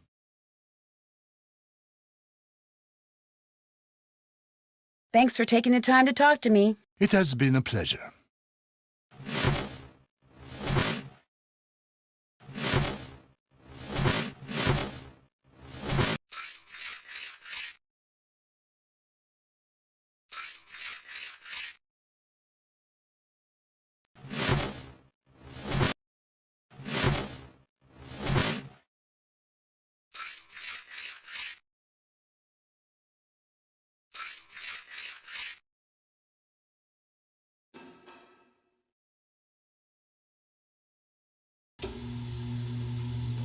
You check out Skookum Ridge? Yep, no avalanche. There's your snowmobile key. You make a report to the Avalanche Patrol? Sure did. What else do you want? Someone went into the ice fishing shack and ruined all of Bill Kessler's equipment. Probably some animal-loving eco-fanatic who figured it was time to save the fish. Problem is, Mr. Kessler still insists that I try to catch a 2-foot northern pike. Say no more. There's my tackle box. It's all yours. Kessler tried to rope me into competing with him, but I can't very well do that when you've got my hook and line now, can I? No, I don't suppose you can. What else do you want? That's all the questions I had. Good.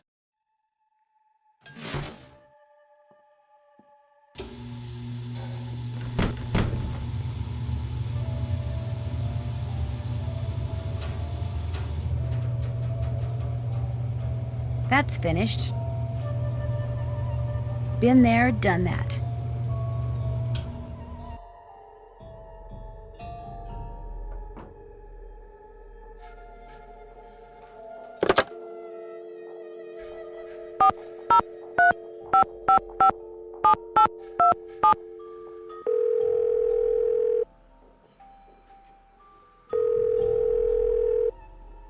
Sheriff's office, this is Mohican. Hi, this is Nancy Drew at the Icicle Creek Lodge. We met the other night when you were investigating the bunkhouse explosion. Oh, yeah, that bright kid from the States. What do you need? Well, I found a melted clock face close to where the bunkhouse used to be, and I wondered if it could have been what triggered the explosion. You know, the timer. I found that clock face, too. Left it there because any fingerprints on it would have melted away along with everything else. And besides, Ollie Randall said all the room clocks at the lodge looked like that. Could have been one that was in the bunkhouse to begin with. Oh, right. You shouldn't go poking around on your own like that. There could still be explosives lying around. Although I hear it takes a pretty big bang to set off C4. C4? A plastic explosive? That's what blew up the bunkhouse. Lab result came in less than an hour ago. Did the lab results show anything else? Nope.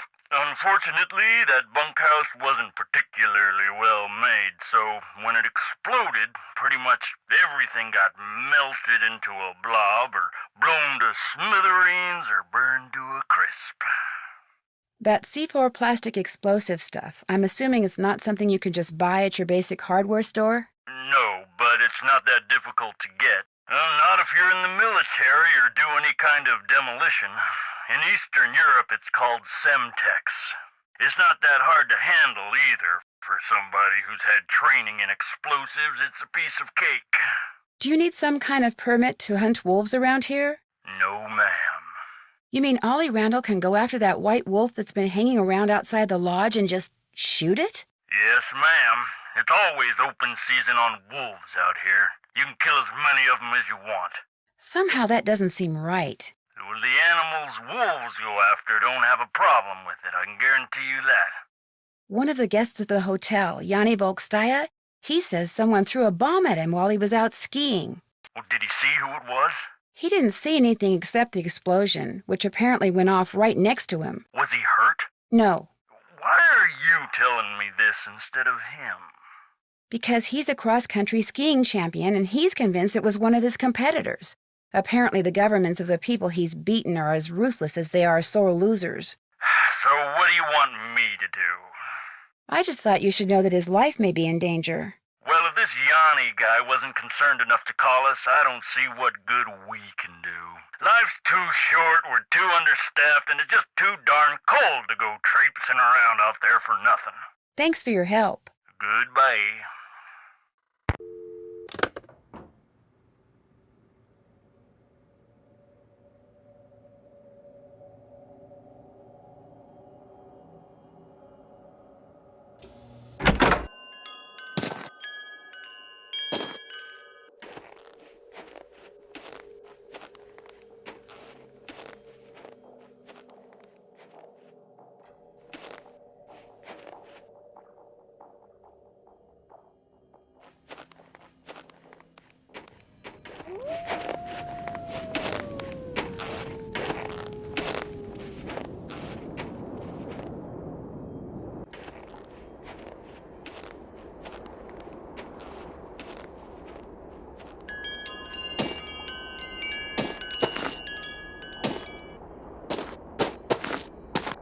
I'd better not follow this trail until I know for sure where it goes.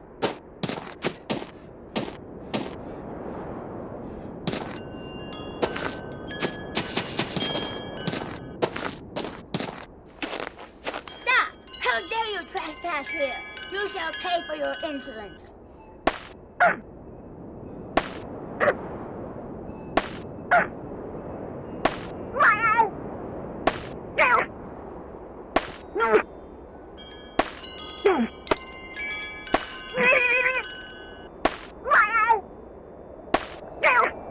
You win! Heads up! Whenever you're really cold, just squeeze the toasty pack and you'll get a burst of heat. It only works when you're already cold, and you can only use one toasty pack at a time.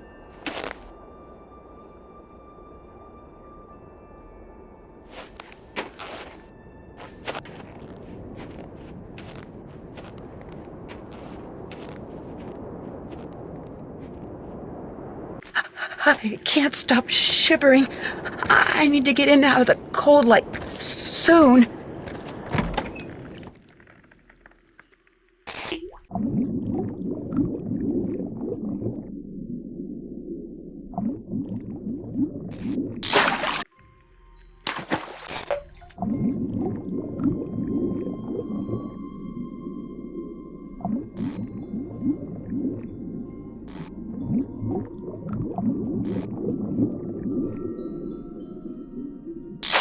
A sturgeon chewed right through my line.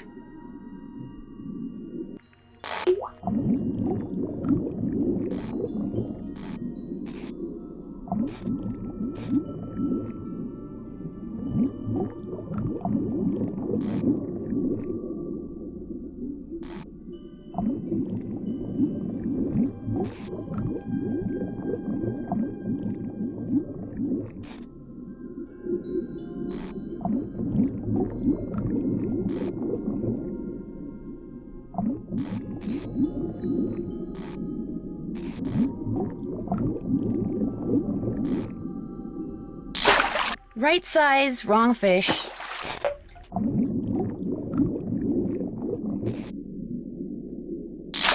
Wrong again.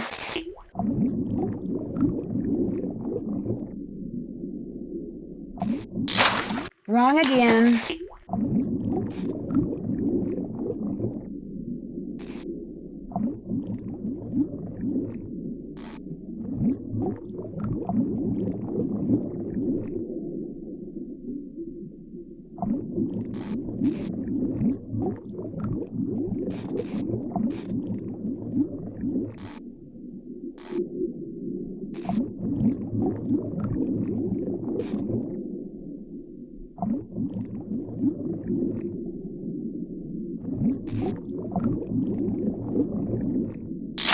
Right size, wrong fish.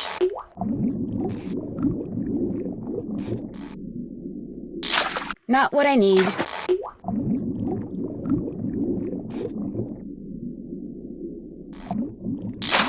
Rats, too small.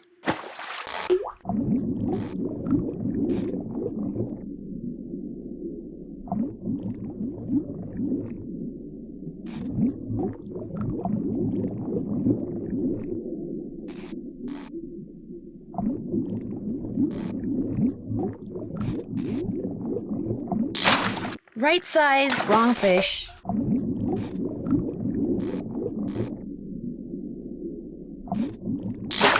I snagged a log. There goes my line.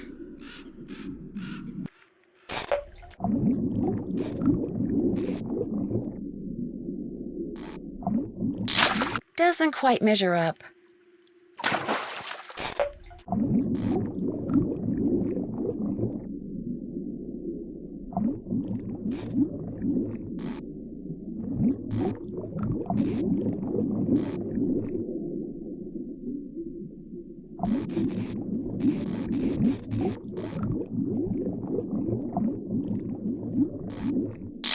Not what I need.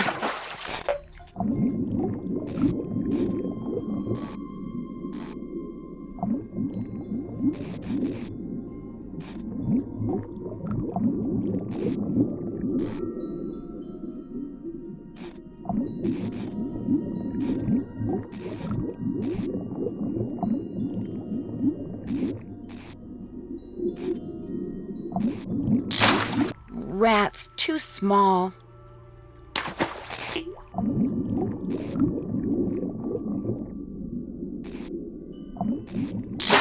Doesn't quite measure up.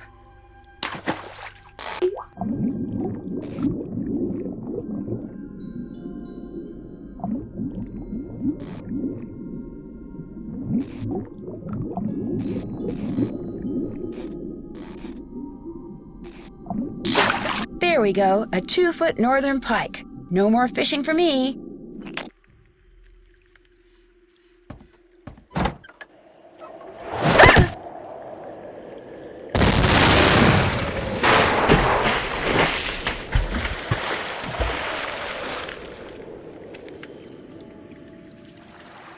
Oh my gosh, whoever threw that ice ball at me must have set off an explosion that shattered the ice. And my jacket's gone. No wonder I'm so cold.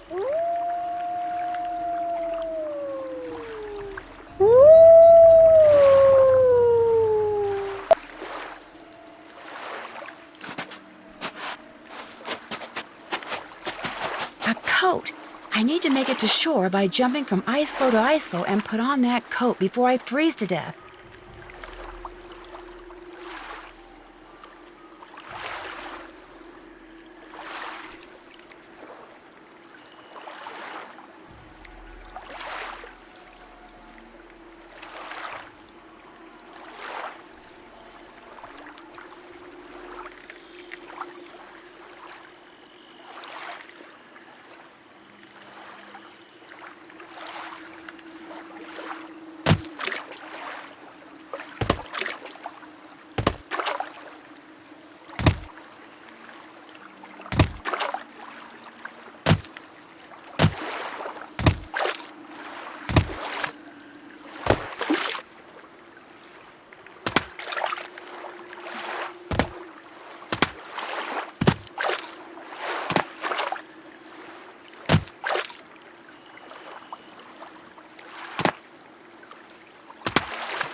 I don't know whose this is or why that wolf left it here, but at least now I won't freeze to death.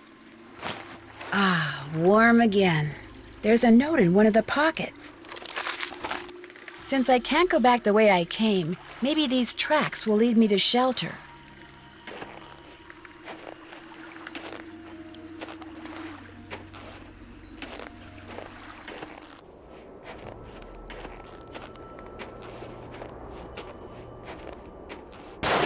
Avalanche Ridge.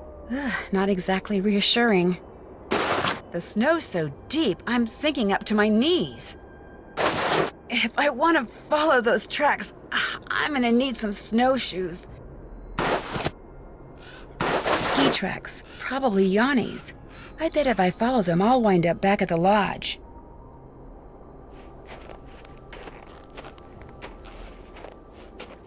I can't stop shivering. I need to get in and out of the cold, like, soon.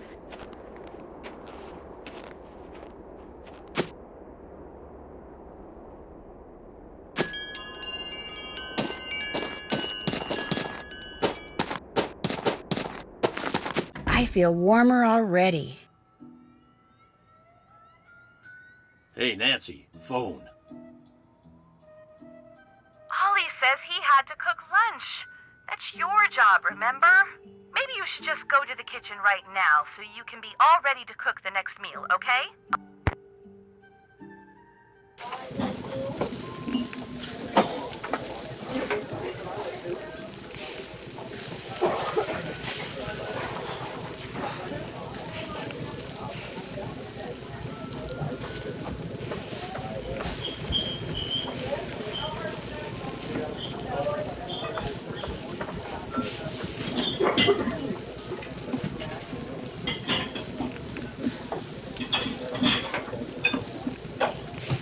Order up.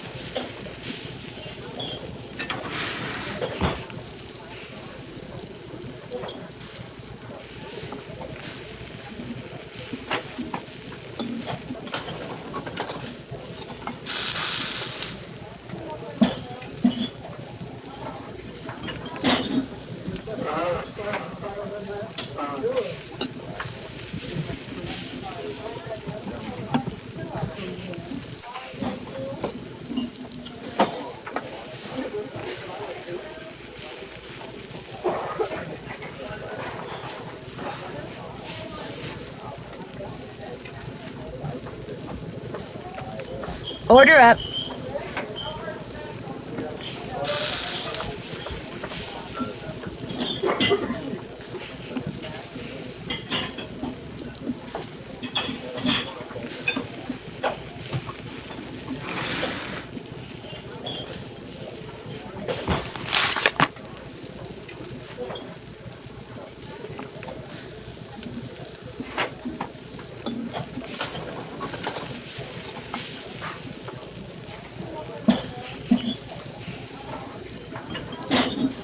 Order up.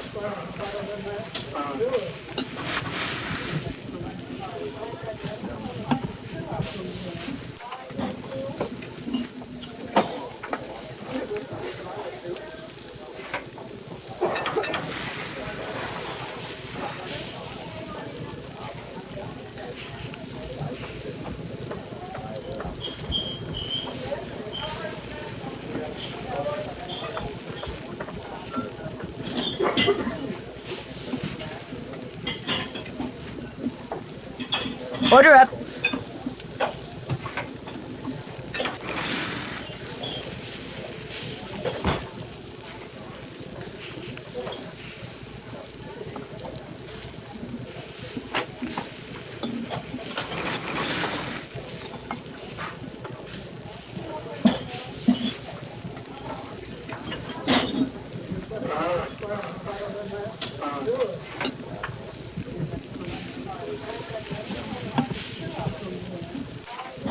Order up.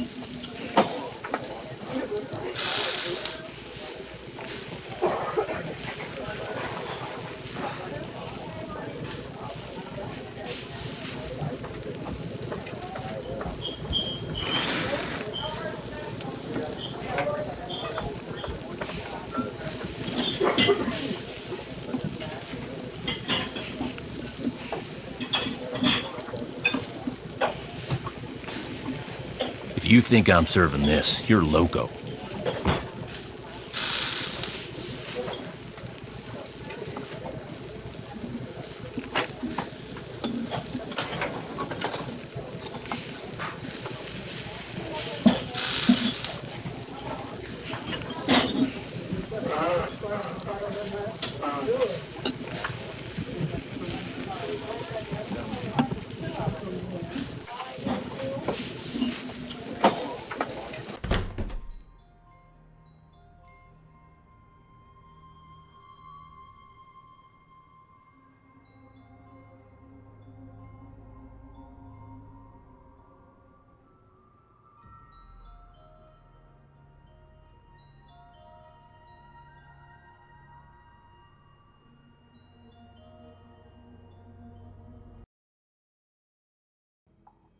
Can't check that. Oops, haven't done that. Been there, done that. Still need to do. Can't check that. Still need to do. Oops, haven't done that. Been there, done that.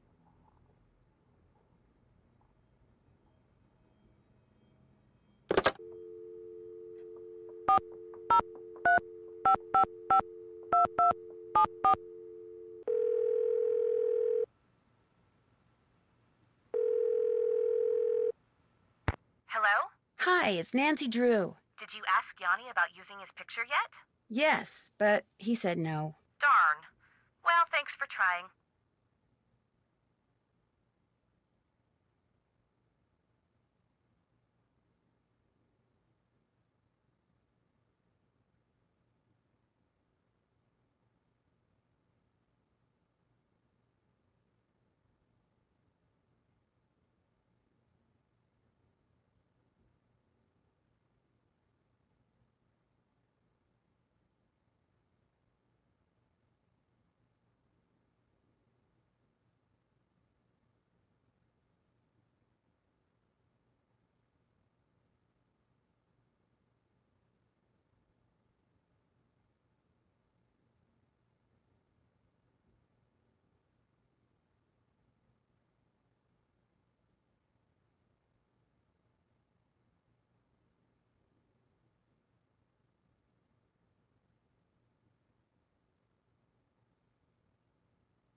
I think I'm onto something, but I desperately need snowshoes.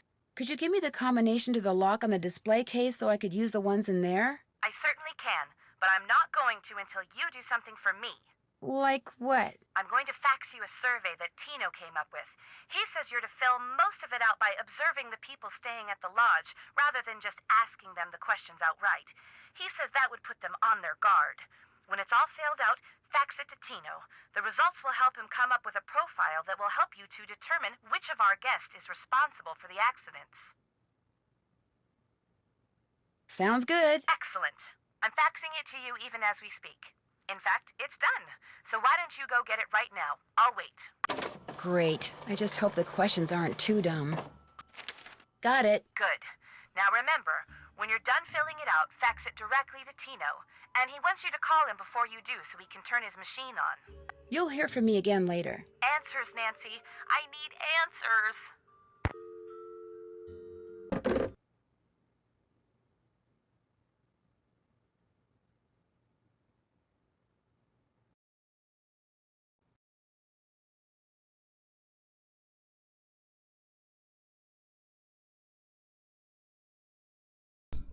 Okay, that should be good. I can't send this survey anywhere yet. I haven't filled it all out. Alright, so what does this look like? What side of the bed does S get up from? His or her left, his or her right, or both? Hometown, which planet in the solar system does S identify with? Hates paprika, yes or no? Alright.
How can I help you? Ever see Lou Talbot when you're out there training? The college student? Just yesterday I had to slow down to avoid colliding with him. It ruined my whole session. Would you mind telling me what planet you most identify with? Pluto. Actually, Pluto's not a planet anymore. Ooh, don't say That that. is exactly the point. Pluto stirs up passion and controversy, yet it continues undaunted on its course, as do I. Pluto and I, we are as brothers. Alright. Well, we got his answer.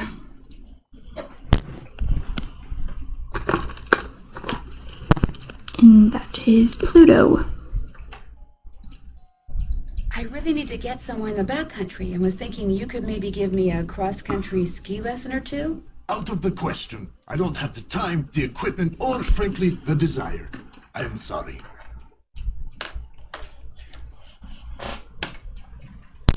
You're busy, so I'll let you go. It has been a pleasure.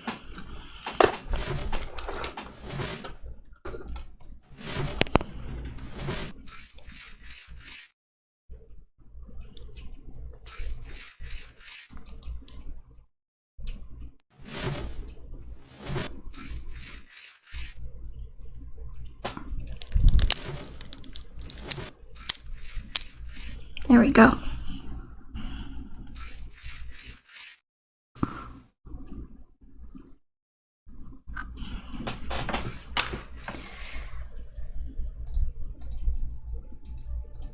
What you need?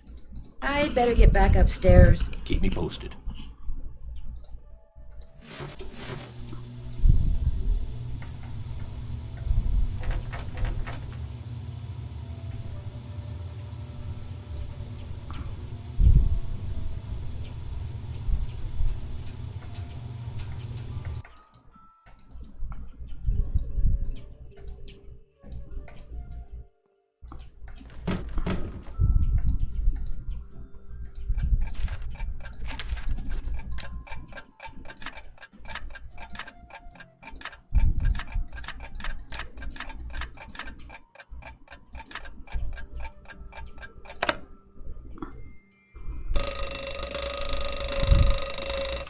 Time to make breakfast.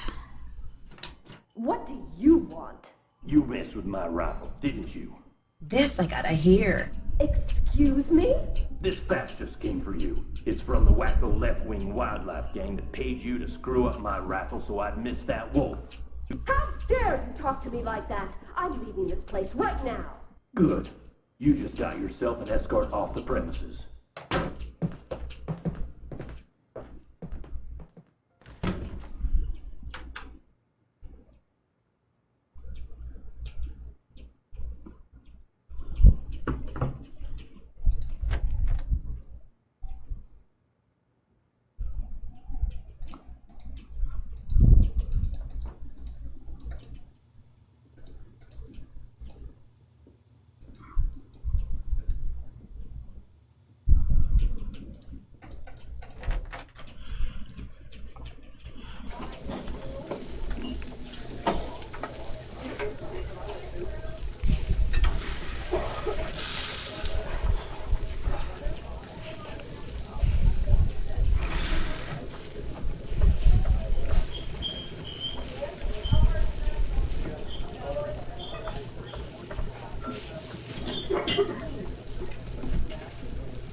I can't serve this. Make it again.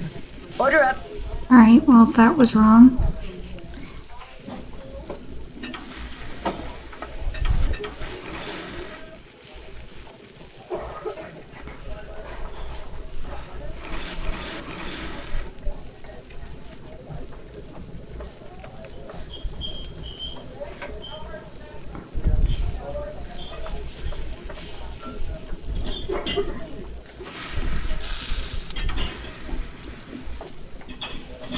Order up.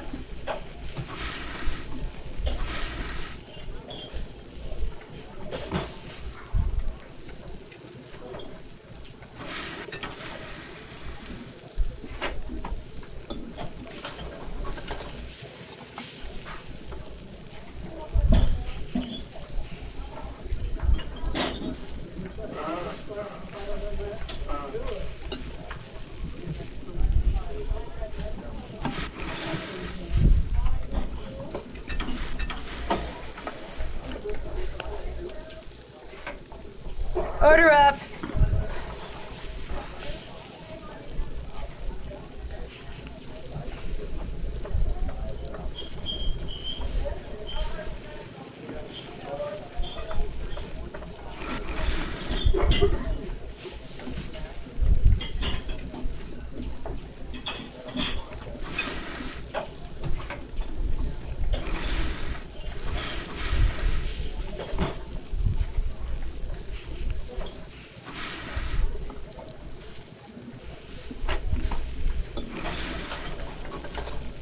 Order up.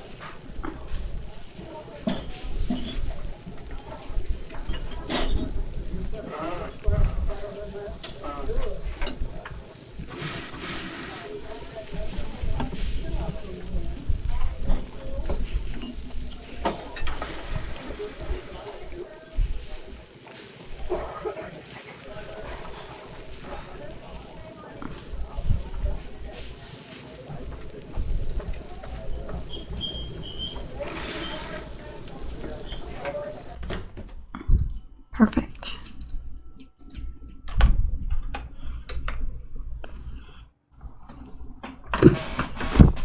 And I think time to do... Oops. No. Oh, no, I have to pick up the laundry thing.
That's cute.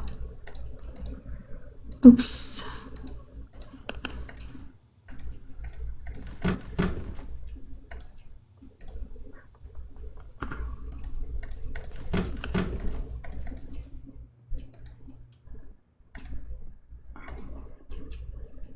Temperatures can be extreme and dangerous. Check the lobby for cold weather warnings and remember to bundle up.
Hi, this is Nancy Drew. I'll call you later. Alright, I guess that was pointless.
It's all totally unfair and I'm sick of putting up with things that aren't fair. It's his fault, her fault, their fault that I don't have what's rightfully mine. They are thieves and it's an insult to have what they stole from us waved around in my face. I could throttle him, both of them, for what they did. Justice shall be served. One day I will have justice. Okay, that's dark.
Some things are missing. Maybe Lou went out and took them with him.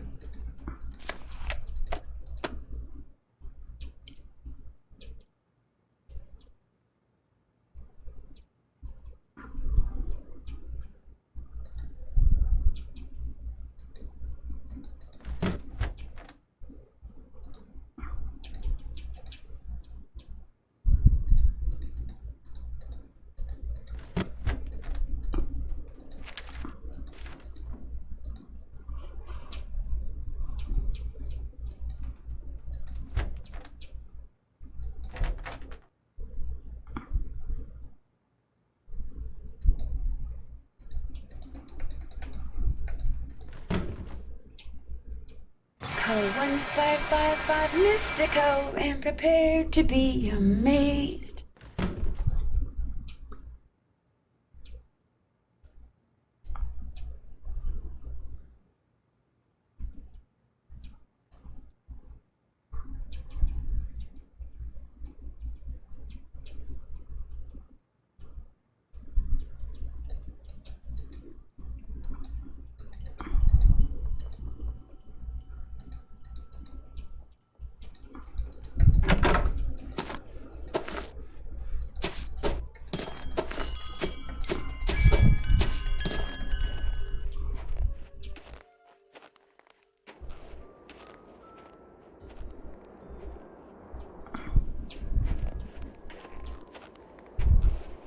Didn't mean to come here.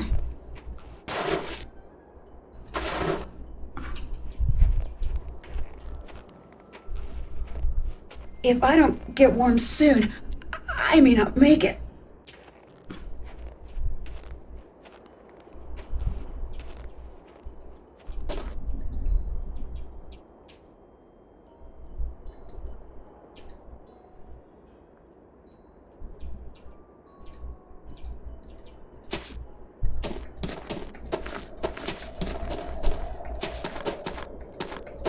I feel warmer already.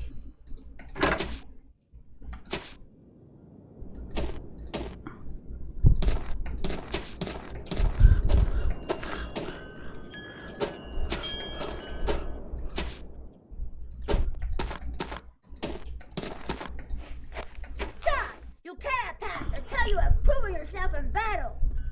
Again?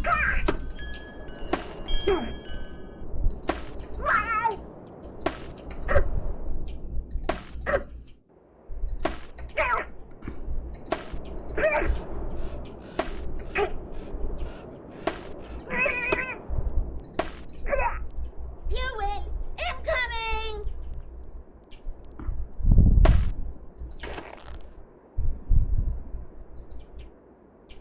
There we go, I got 2 now.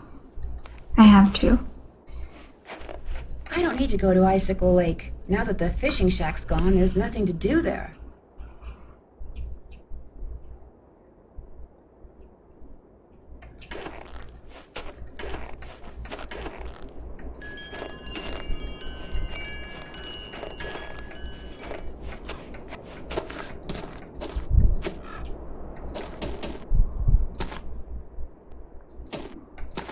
Ah, that's for me.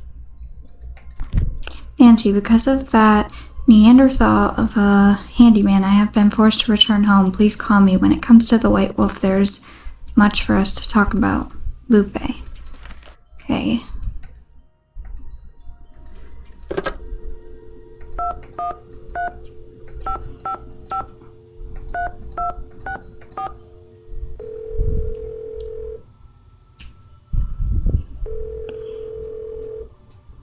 Hello? Miss Camillo, hi, it's Nancy Drew from Icicle Creek Lodge. Yes, hello. Is the wolf all right?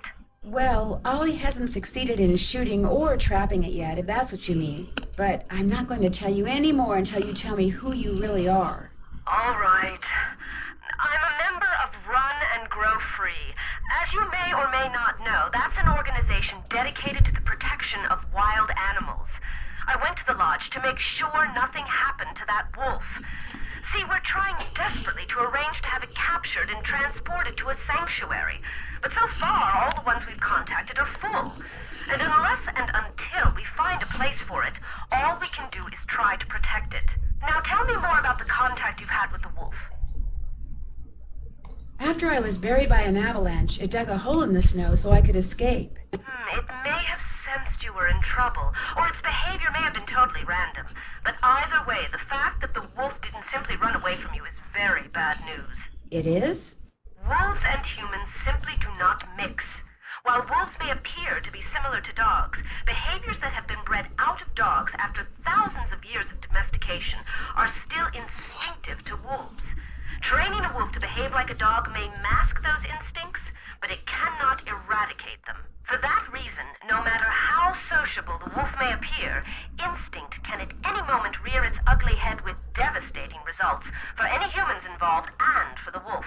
Especially for the wolf, who will have simply been doing what comes naturally.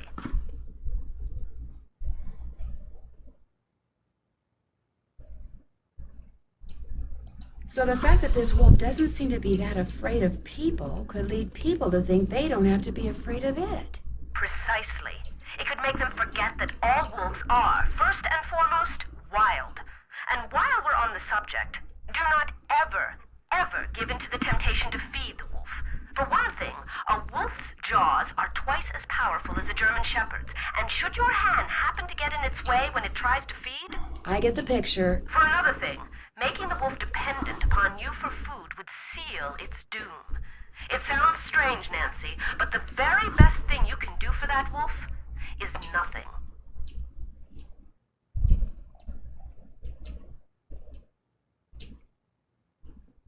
This is going to sound like a really weird question, but from what side of the bed do you usually get up? Why in the world do you want to know that? Oh, please don't try to make me explain. Well, it's a harmless question, I suppose. Let's see. I get up on my left side. So, are you kind of an expert on wolves? Oh, good heavens, no. Although I probably know more about them than most people do, which unfortunately isn't saying much. Things like what? Well, I know that a wolf that lives by itself, like the one up there at the lodge, a lone wolf, if you will, a wolf like that is called a disperser. And I know that 95% of the wolf's natural habitat down here in the lower 48 states has disappeared. And I know some people, a lot of people, couldn't care less. But it seems to me that wolves have just as much right to go about their business in this country as we humans do. After all, they were here first.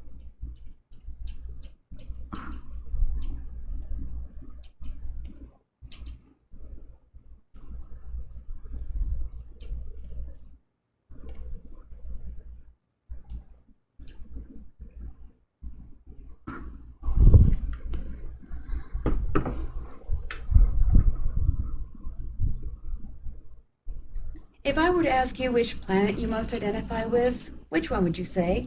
Earth. No, wait. Make that Venus. No, Earth.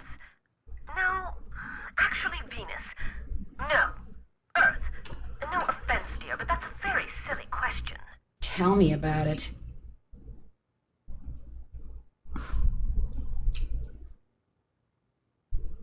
Why can't the group you belong to just capture the wolf, take it out to the middle of nowhere, and let it go? Because unfortunately, there's really no such place as nowhere anymore. We humans are, or can be, everywhere. Plus, wolves can travel great distances. Contact with humans would be inevitable. And since this wolf has obviously lost its fear of humans, it would be an easy target for anyone prone to shoot first and ask questions later. No, a sanctuary is the only place where it would be truly safe. It gets so cold here at night. Will the wolf be okay? Not only are wolves built to withstand cold temperatures, but they know instinctively what to do to survive in extreme conditions. If they didn't, they would have disappeared from the earth eons ago. What's a sanctuary? It's a facility where wolves can live out their lives in as natural a setting as possible in the company of other wolves. You mean like a zoo? No, sanctuaries are usually not open to the general public, and while educating visitors about wolves is certainly one of their goals, their primary concern is preserving the animals they take in. Unfortunately, the more humans encroach on wolves' natural habitat, the more crowded the sanctuaries become. Did you ever hear any explosions while you were staying at Icicle Creek Lodge? Yes, as a matter of fact, I heard several. Do you have any idea what caused them? My first thought was that Ollie had completely lost it and was going after the wolf with explosives. But when I realized that even he wasn't that stupid, I assumed it was someone clearing an avalanche or a downed tree or something. While we're on the subject of explosions, did anyone ever figure out what made the bunkhouse blow up like that? The sheriff says it was plastic explosives. Wow, that's serious. No offense, but it sounds to me like instead of hiring a new maid, the owner of the lodge should have hired herself a detective. Yeah.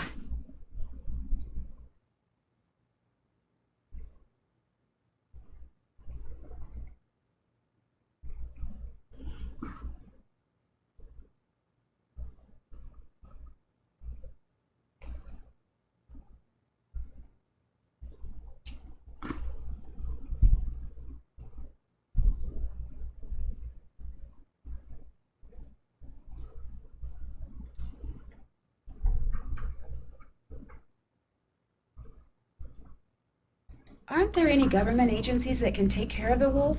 For the most part, and especially up there, wolves are considered to be pests. If a government agency got involved, it would take care of the wolf all right. Permanently.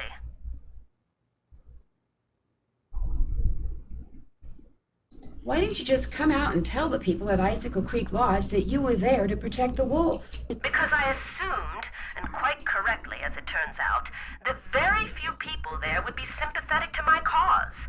Had I not been undercover, they may have tried to foil my efforts. Instead, I was able to foil theirs. For a while, at least.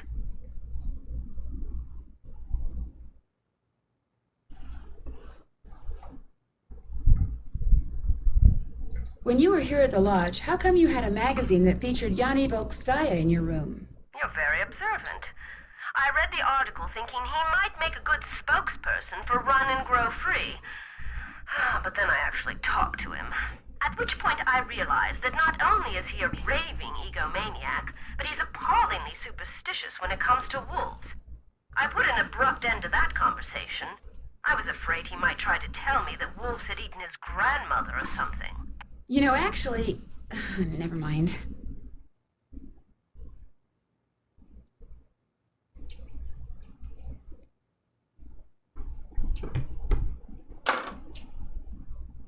Are you the one who wrecked all the gear that was in the fishing shack? Yes, that was me. I was afraid that Bill Kessler fellow would encounter the wolf on one of his trips out to the shack, and that it would end badly for the wolf. So I did a number on his equipment. I've done worse while working on behalf of Run and Grow Free. Believe me. That's it for now. Thanks for calling. Oh, and from now on, call me Lupe. I think you've earned that right.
What's up? I was just wondering, what planet do you most identify with? Planet X. I'm sorry, I meant in our solar system. Planet X? But there is no Planet X. There will be. So, you identify with Planet X. Planet X. That's my answer, and I'm sticking to it. Would it be all right if I borrowed your snowshoes? No. I don't really have to borrow yours. Any old pair would do. Well, in that case, no. What's the matter with you? Afraid of cooties? Let her use your snowshoes. I've only got one pair, and they're like precious, you know? Sorry, dude, the answer's no. What can I say? Well, good luck with the game. Ditto, dude. Nancy, hi! What the heck happened out there? What do you mean? What do you mean, what do I mean? I walked out to Icicle Lake to see how you were doing in the fishing shack, only there wasn't any fishing shack. There wasn't even a lake. The ice was all busted up like somebody dropped a bomb on it. All I know is, after I caught that 2-foot northern pike, I walked outside and someone knocked me unconscious with an ice ball. The next thing I knew, there was an explosion and I was on an ice floe in the middle of the lake with no coat and no fish. Somebody decked you with an ice ball, then blew up the lake? Holy moly! Probably you. Couldn't stand the thought of losing to a girl. Har har. The good news is you're okay. The bad news? No more ice fishing. I know this is going to sound like a strange question, but what planet do you most identify with? I guess it would be Mars. You know, that whole god of war thing? I should have known. Well, I'll let you get back to beating Lou. Drop by any time.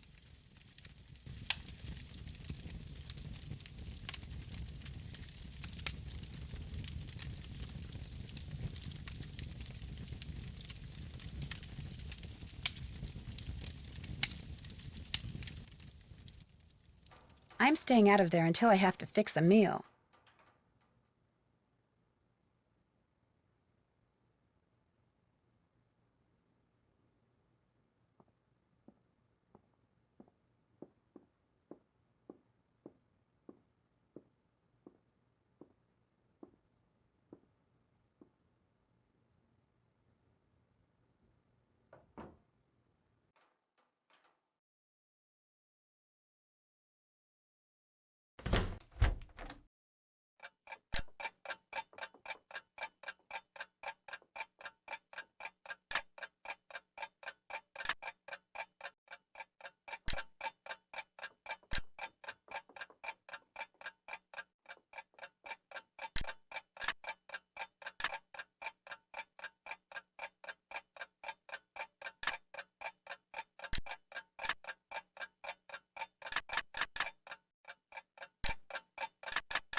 You don't need an apron when you cook. You need a fire permit.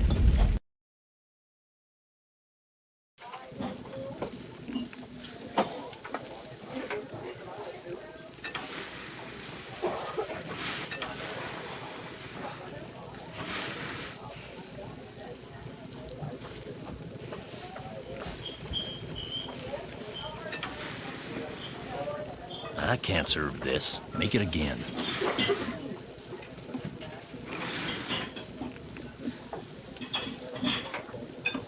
Order up.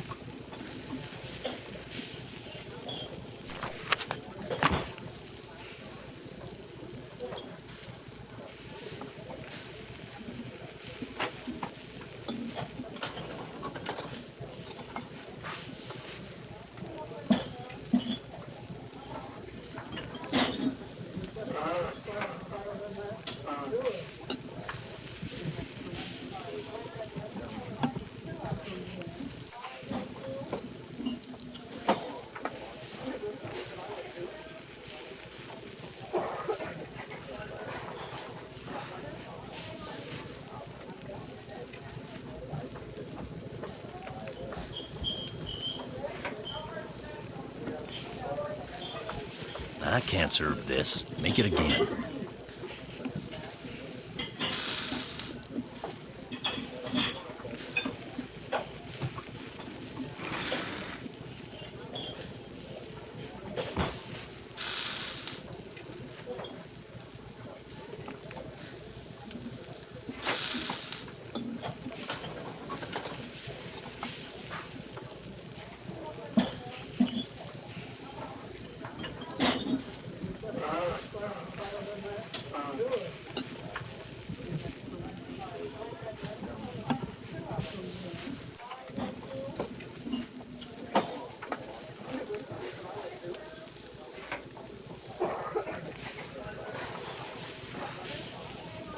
Order up.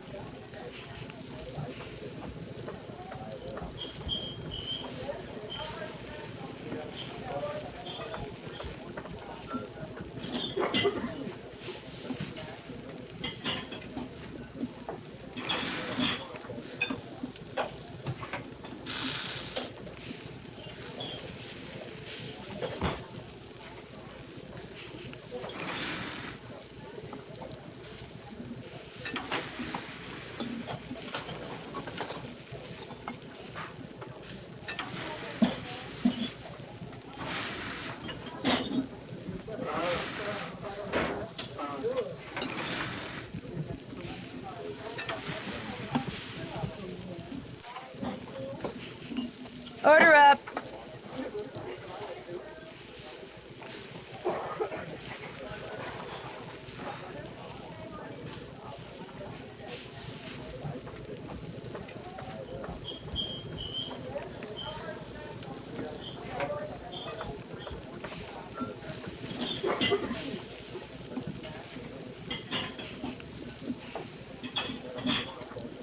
Order up.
Nancy, hi.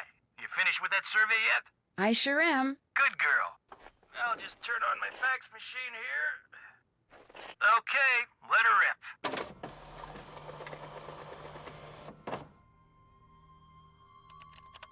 You messed up somewhere, Nancy. According to the survey you just sent me, the The only crime any of our suspects could have perpetrated is jaywalking.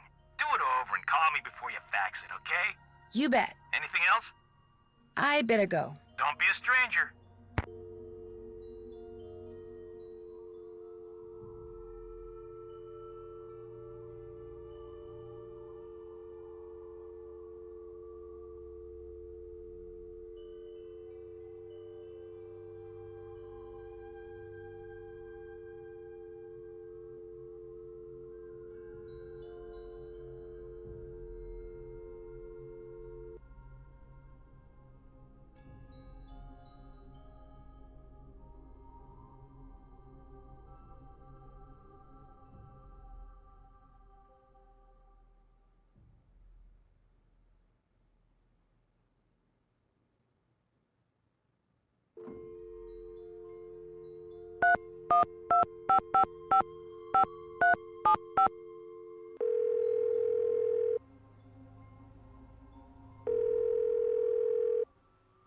Nancy, hey, you give that survey another shot? I sure did. Hang on. Okay, sock it to me.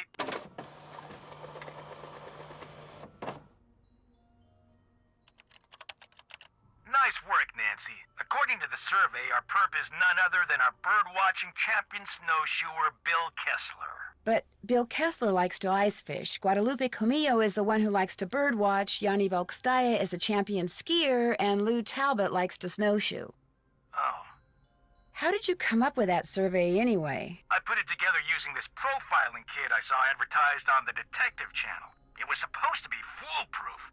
You know, maybe I just need to look at the survey data from a different perspective or something. Yeah, maybe the answer's there after all, and I just gotta shuffle things around in order to see it. Oh, hey, before I forget, Chantel said when you finished the survey, I was supposed to pass some numbers on to you. Said it was the combination of something? Yes, to the display case. What is it? 7669. Anything else I can do for you? I think that'll do it. Don't be a stranger.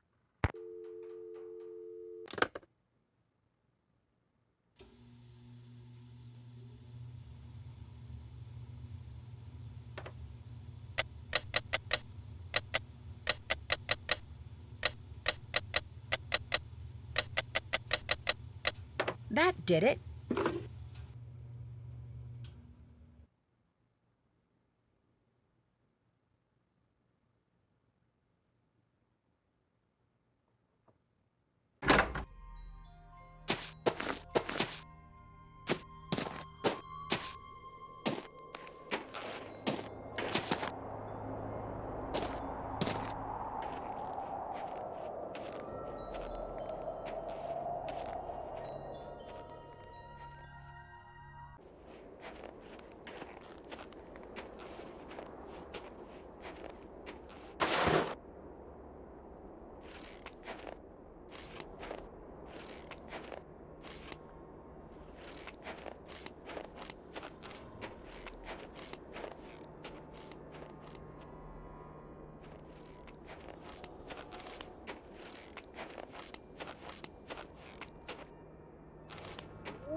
Possible sauropod scapula. Take to lab for precise ID.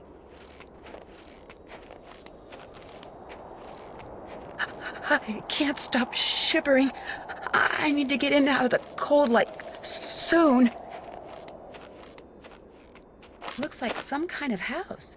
Could someone be living there? Hello? Is anyone here? Doesn't sound like it.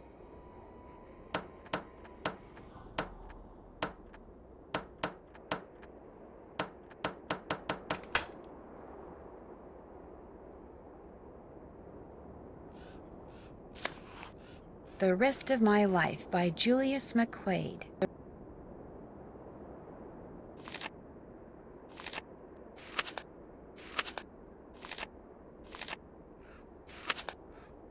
So once I get her attention by saying her name, I can give her commands.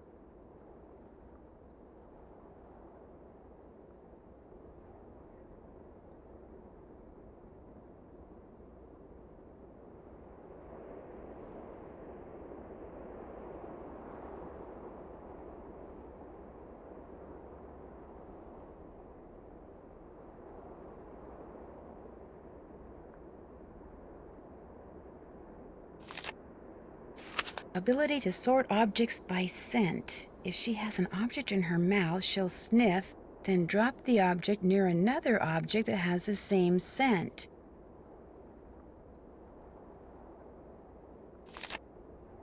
Pinevale Hospital. Maybe I can use Isis and her incredible sense of smell to figure out who owns the notebook I found outside. All I have to do is get something from each of the people at the lodge, something that each of them has touched, then let Isis figure out which of their scents matches the scent on the notebook. Isis, stay.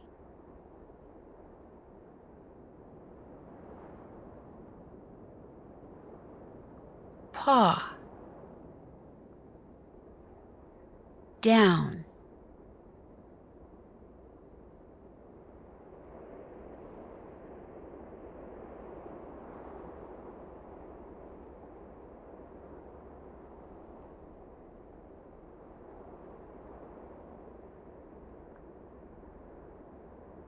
Down. Paw. Isis, down. Paw. Go.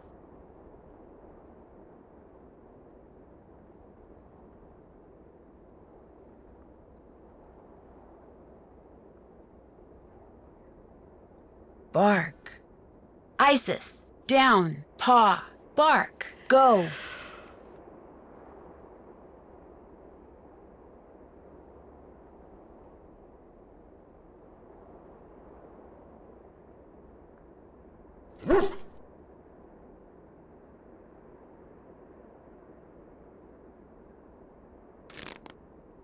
Wonder what this is. Looks like there's a phone number on it. This indentation looks just like the one on that plaque in the lodge where that missing Rex bone used to be.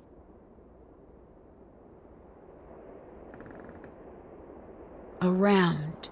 Right. Paw. Jump. Down. Forward. Isis. Around. Right. Paw. Jump. Down. Forward. Go.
I feel warmer already. Who's this from?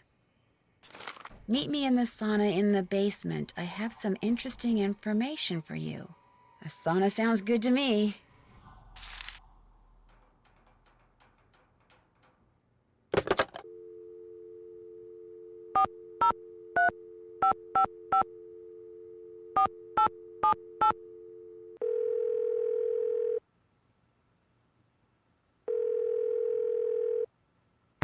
Pinevale Hospital, Nurse Blake speaking. Hi, my name's Nancy Drew. I'm trying to locate a man named Julius McQuaid. I think he may have been treated there on Christmas Eve. Oh, yes, Julius McQuaid. I remember him well. Was he a relative, dear? Was? You mean he passed away? Yes, dear. Viral pneumonia. As I recall, we admitted him and he was gone less than 24 hours later. Well, I wasn't a relative and I didn't really know him. We had kind of a mutual friend. From his appearance, it looked as if he'd spent the last several years holed up somewhere in the wilderness. That's why I remember him. I felt sorry for him, living all alone like that. Actually, he wasn't alone. He was with our mutual friend. Well, that's good to hear. Do you still have his personal effects? When he came in, all he had were the clothes on his back. No wallet, nothing. We turned his clothes over to the authorities along with his remains. But last I heard, they weren't able to locate any relatives either. I'm sure by now he's been cremated. Well, thank you for the information. Sorry the news couldn't have been better. Goodbye, dear.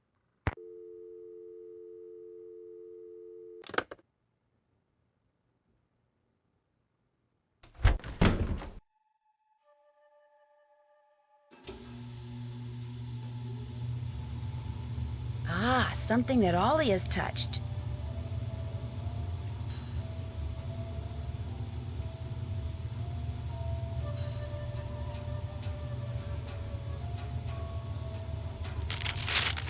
Yikes. Looks like Yanni has good reason to be so paranoid.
No need to go in there till it's time to cook.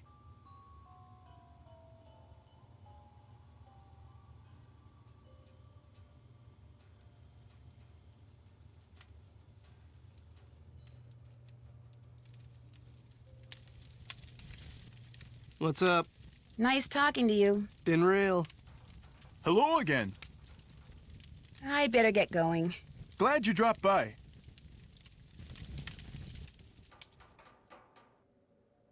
I should get rid of this laundry bag before I forget.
Hello? Anybody here? These weren't here before. That birthmark below his eye looks very familiar.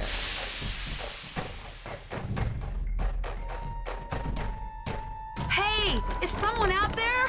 The door's... Whew, I'm getting really, really hot.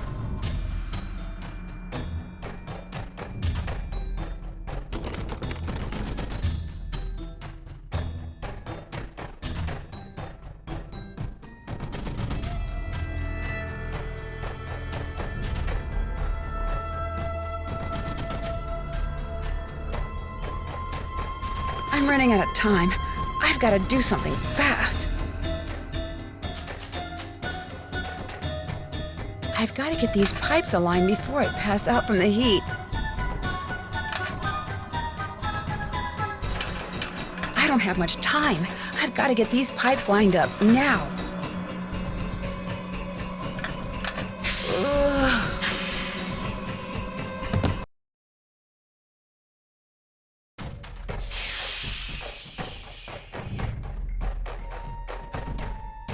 Hey, is someone out there?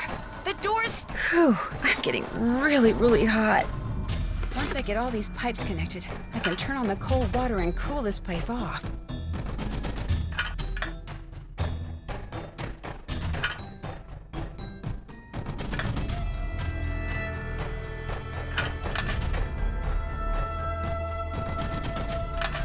I'm running out of time. I've got to do something fast.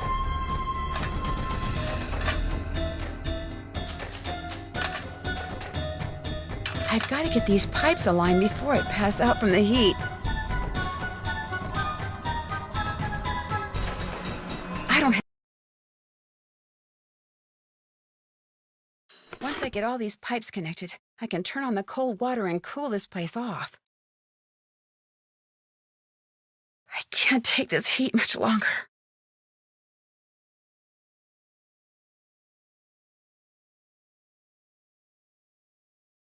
I've got to get these pipes aligned before I pass out from the heat. I don't have much time. I've got to get these pipes lined up now. Ugh.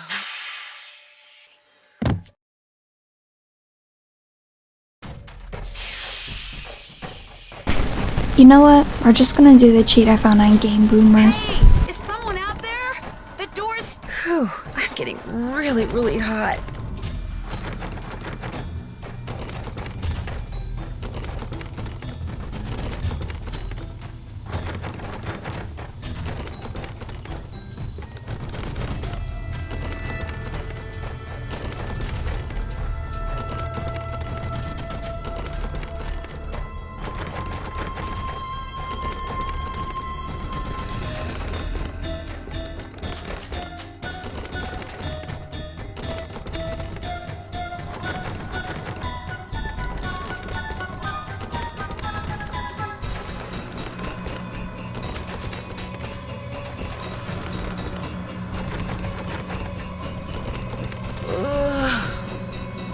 Once I get all these pipes connected, I can turn on the cold water and cool this place off.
Once I get all these pipes connected, I can turn on the cold water and cool this place off.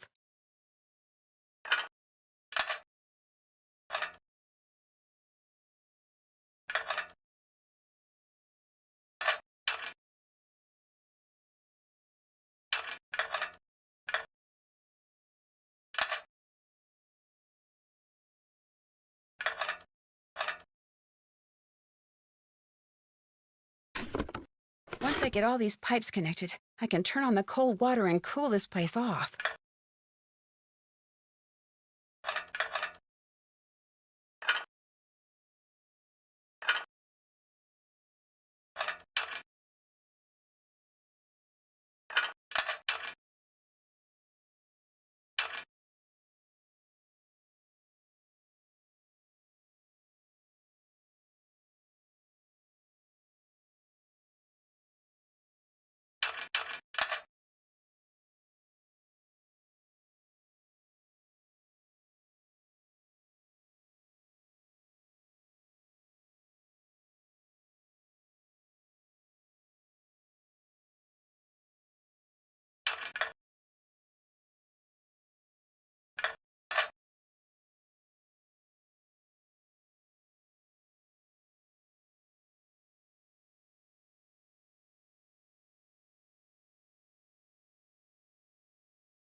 There. It may still be locked in, but at least I won't feel like a rotisserie chicken anymore.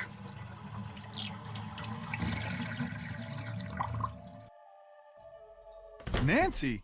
Mr. Kessler? What are you doing down here? I came down here looking for Ollie, but then I heard all this noise and thought I'd better check it out. Door got stuck again, huh? Say, you look kinda bedraggled. Are you alright? I'm fine, and I'll be even better after you and I have a little talk. Yeah, that's me. When I was a kid, this place was practically my second home. My late grandmother, Tilly Wentworth, used to own it.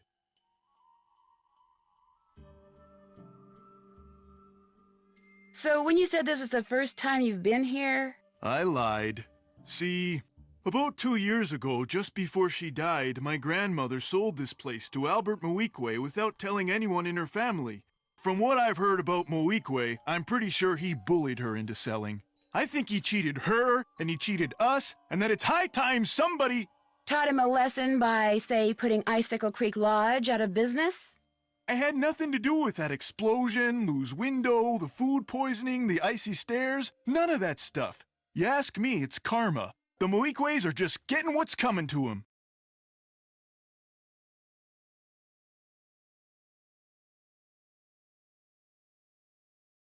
Since you used to spend so much time here, do you know if there's a way to get into Trapper Dan's Needle? You know that pyramid thing on the table over there by the entrance to the dining room? If you fool around with it until nothing but pigs show on the outside, this compartment will open up and inside will be this round magnetic thing that used to be Trapper Dan's special master key. Just hold it up by the needle and a hidden door will pop open. So what's in the needle, do you know? No, my bratty cousin Elwood told me it was filled with skeletons, and I never worked up the nerve to go in and see for myself.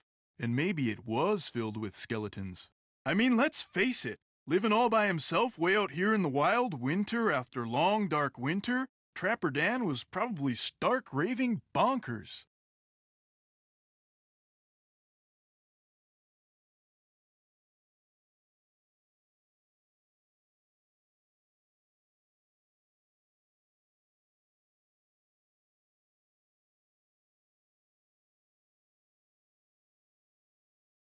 Since Mr. Talbot isn't here, could I play a game of fox and geese with you? You bet. Have a seat. Here are the rules. The white pieces are the geese. The black piece is the fox. The goal of the geese is to corner the fox so he can't move, while the goal of the fox is to gobble up geese so that they can't corner him. The geese can only move forward along a line to the next point, either directly forwards, diagonally, or sideways. Same thing for the fox, except when he's next to a goose that has an empty spot directly behind it. He can jump over it. Gobble it up. Right. Gobble it up and remove it from the board. You just take turns and play until somebody wins and somebody loses. I'll be the fox. Ready?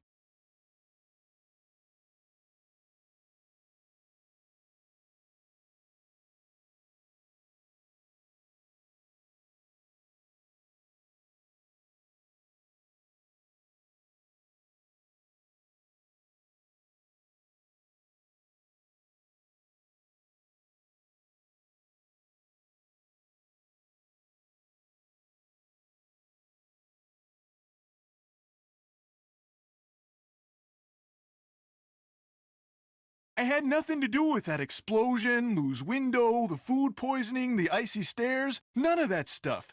You ask me, it's karma. The Moikways are just getting what's coming to them. Since you used to spend so much time here, do you know if there's a way to get into Trapper Dan's Needle? You know that pyramid thing on the table over there by the entrance to the dining room? If you fool around with it until nothing but pigs show on the outside, this compartment will open up and inside will be this round magnetic thing that used to be Trapper Dan's special master key. Just hold it up by the needle and a hidden door will pop open. So what's in the needle, do you know? No, my bratty cousin Elwood told me it was filled with skeletons, and I never worked up the nerve to go in and see for myself. And maybe it was filled with skeletons.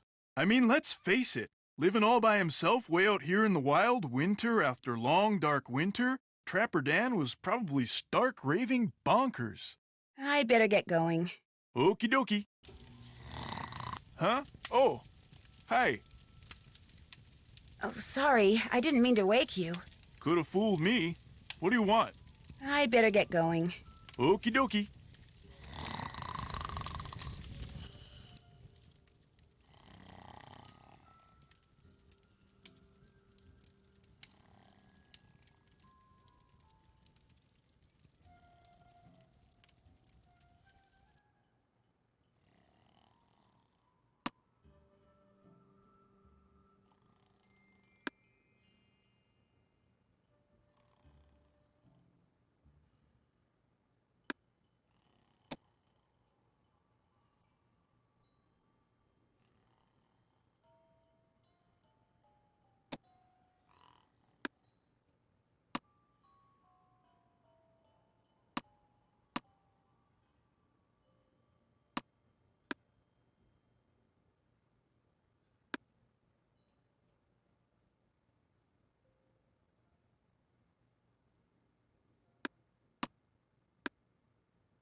Empty. If there was a special master key in here, it's gone now.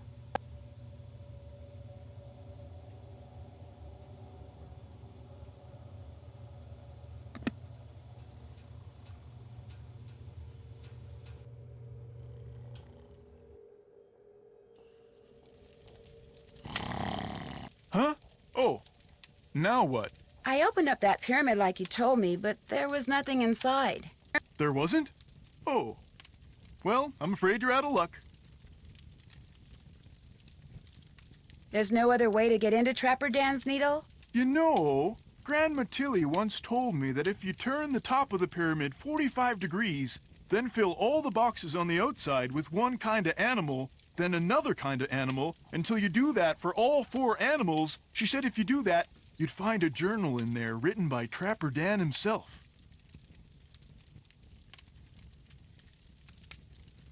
Did you ever read it? I was a kid. What would I want to read some crazy old coot's journal for?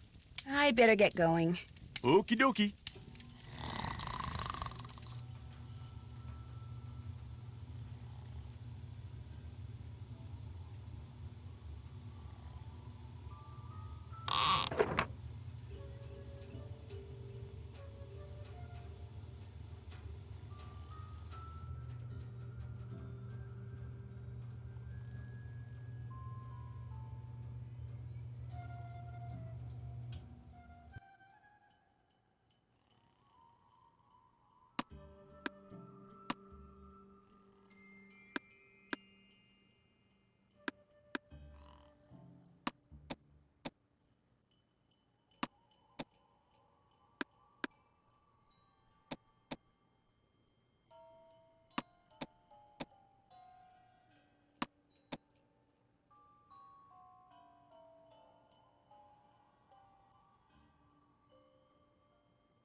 Daniel Weissnitz, better known as Trapper Dan, I'll bet.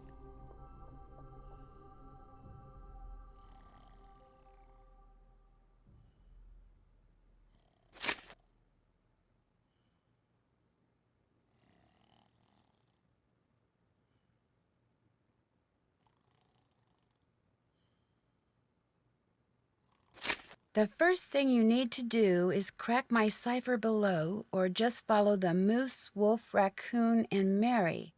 Looks like the rest is in some kind of code.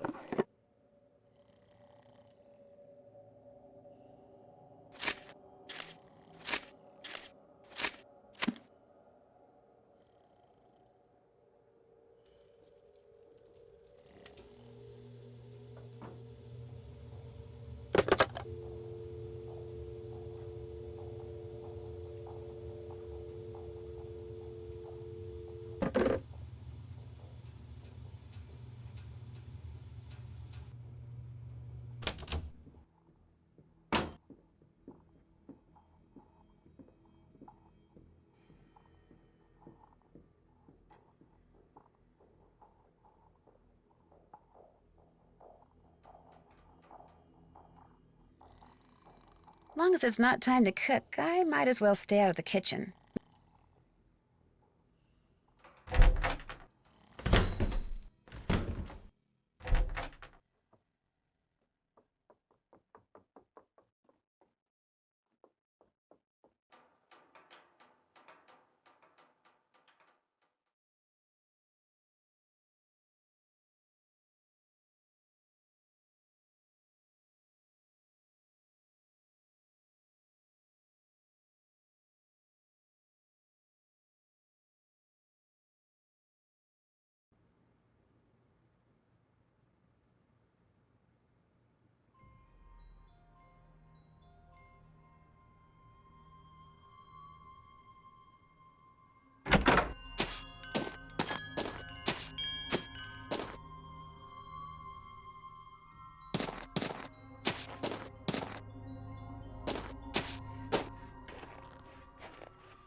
I feel warmer already.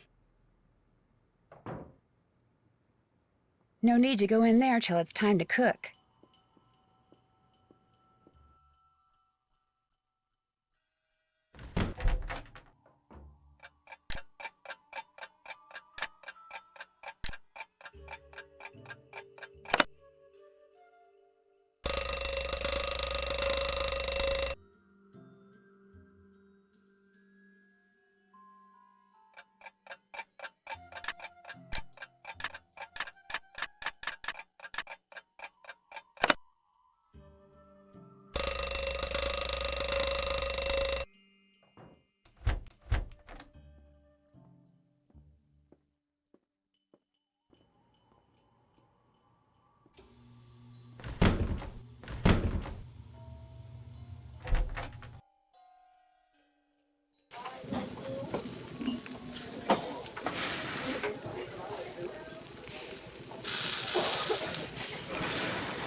Order up.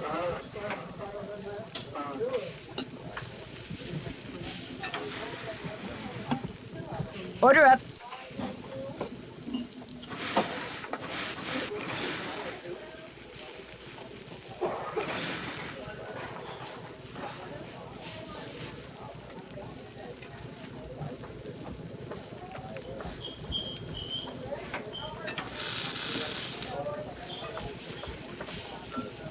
Order up.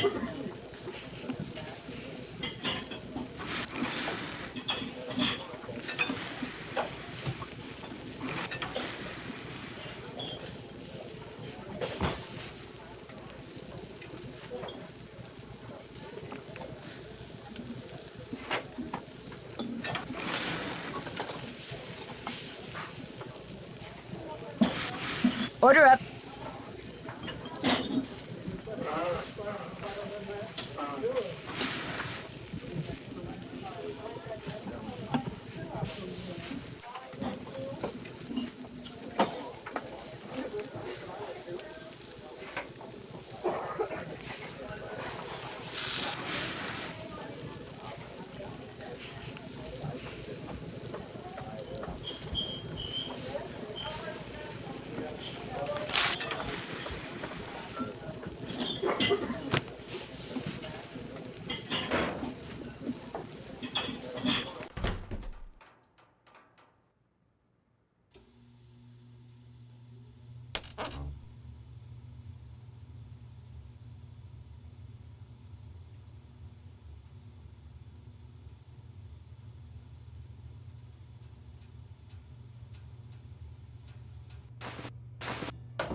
I think I'll keep one of these washcloths.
Aw, look at this cutie.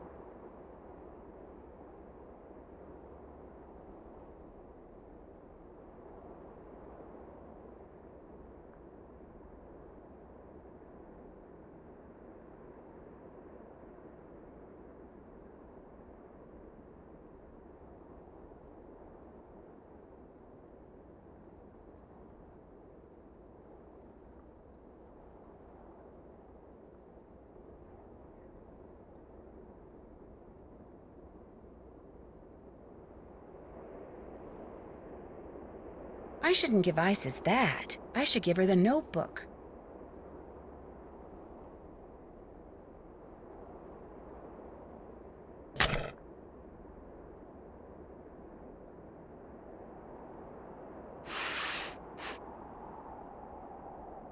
Negative for Bill Kessler.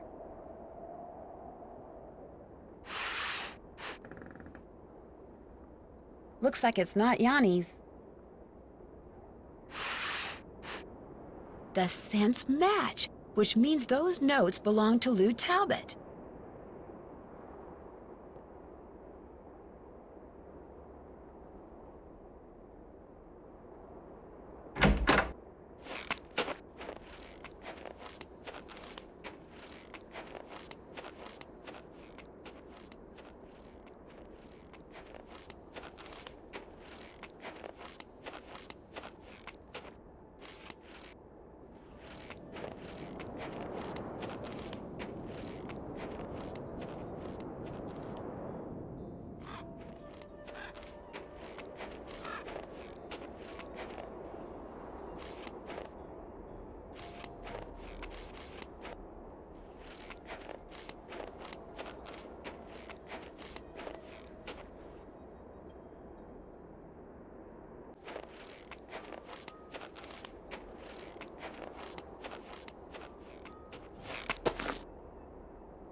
Warm again.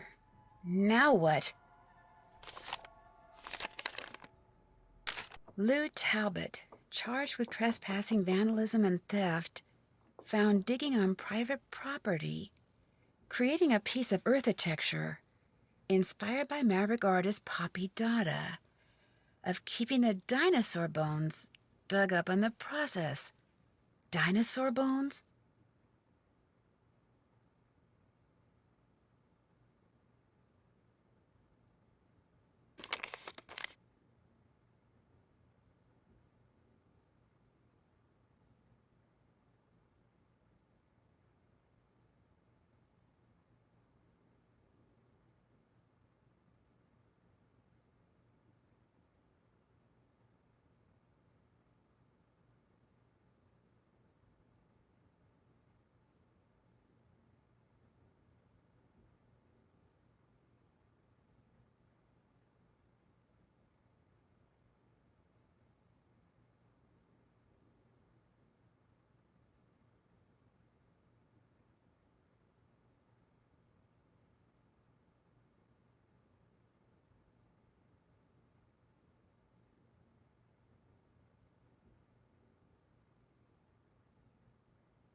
Hello again.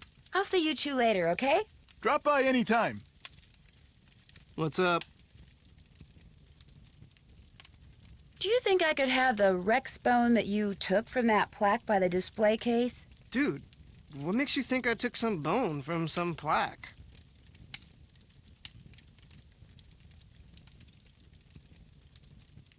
Because you referred to it in your notebook, which I found outside in the snow. Notebook? Someone who has a really good nose for such things is positive that it's yours. All right, here's the deal. There's a lot of people out there who collect stuff like fossils and dinosaur bones, okay? They pay big bucks for them. And it just so happens paleontology's kind of my thing, so yeah, I collect bones and I sell them. And because you want to find more bones like the one from that plaque, you've been using explosives rather than a shovel around here to dig them up. Negative. I'm not the one who's been making things go boom out there. I mean, I may have found a couple of good specimens in a couple of craters, but I didn't make the craters, and I don't know who did. There. That's the key to the closet in my room. You want the bone from that plaque? Go ahead and take it. Okay, dude, excitement's over. Whose move?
Look at all these bones.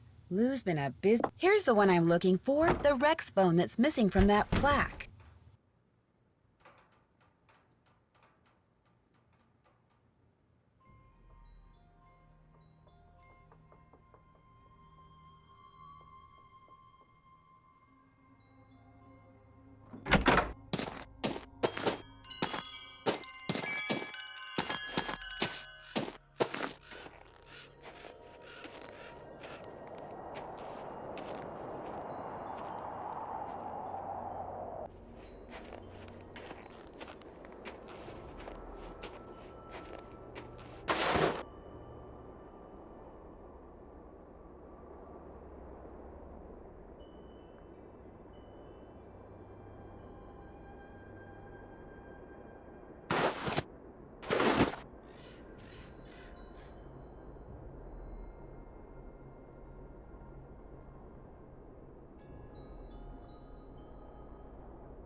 Something tells me I shouldn't be making this much noise. Not when I'm walking in a place called Avalanche Ridge.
So, I can rearrange these by continuing to drop the tile that falls out the bottom into one of the columns at the top. The question is, how should I rearrange them? Match the symbols and line them up in rows of 3, maybe?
So, I can rearrange these by continuing to drop the tile that falls out the bottom into one of the columns at the top.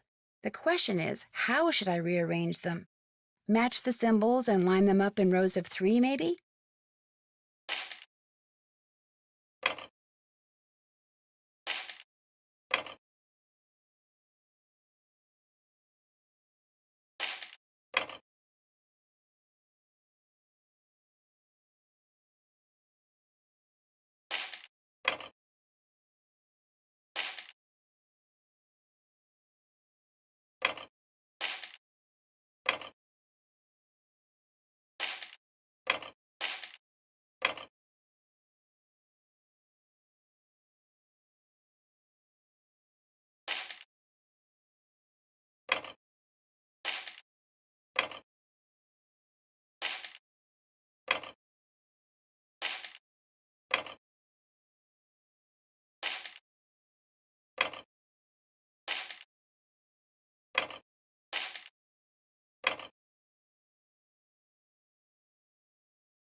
Bingo!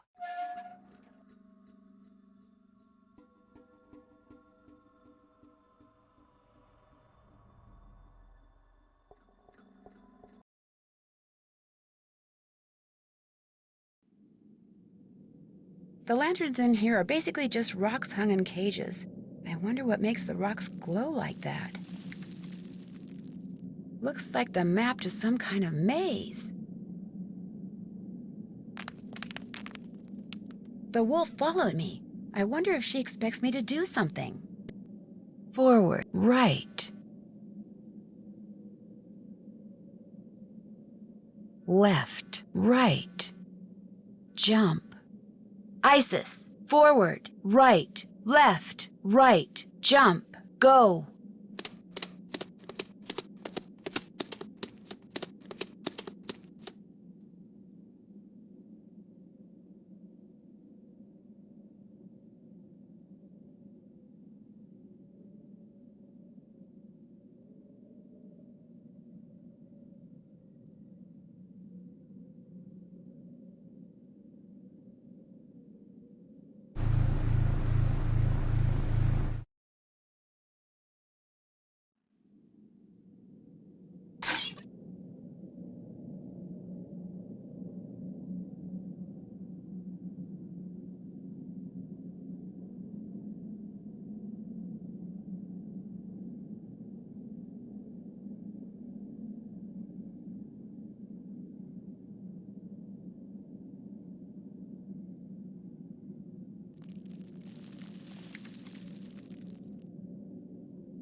A moose, a wolf, a raccoon, and a pig. The same animals Trapper Dan mentioned in his journal when it came to getting into his needle without the key. I'll bet that's what's behind this wall, a room below the needle. Next thing I have to do is get each of these panels open.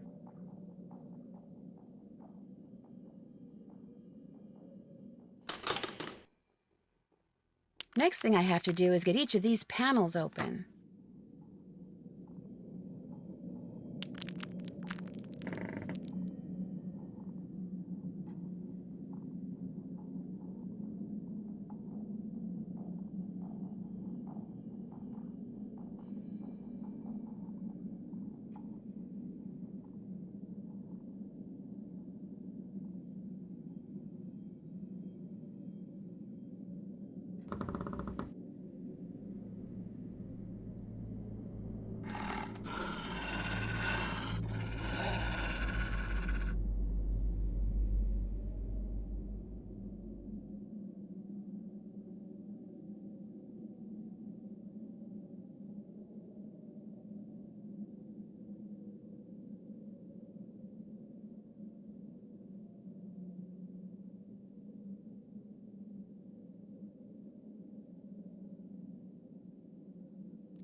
Much better. I was really cold.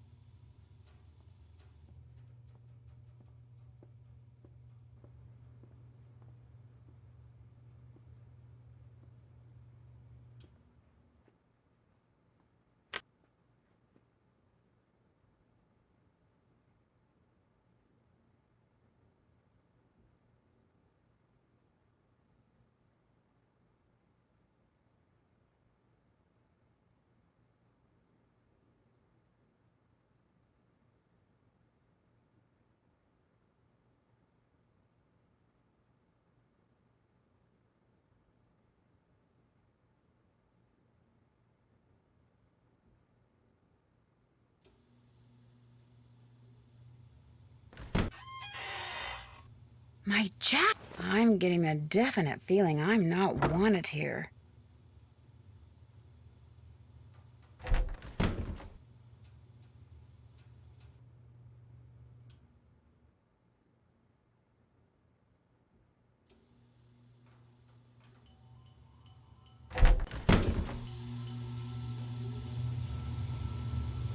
Lou Talbot's gone, in case you didn't know. Just up and left. Uh-oh, Chantal's not gonna like that. The good news is, you don't have to do the cooking anymore. I can handle it from here on out. I couldn't help but overhear the argument you and Miss Camillo had. She messed up my rifle so I couldn't shoot that wolf, so I tossed her out. Told her to take her little crusade somewhere else.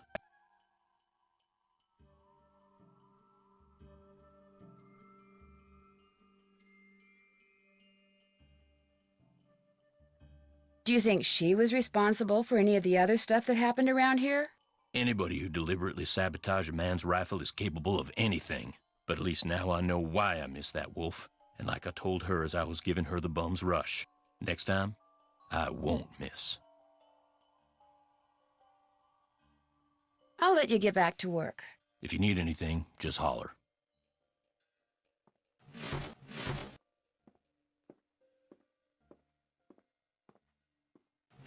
How can I help you? I've disturbed you long enough. Kavichinaya.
I feel warmer already.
That looks like a Geiger counter. This measures radioactivity.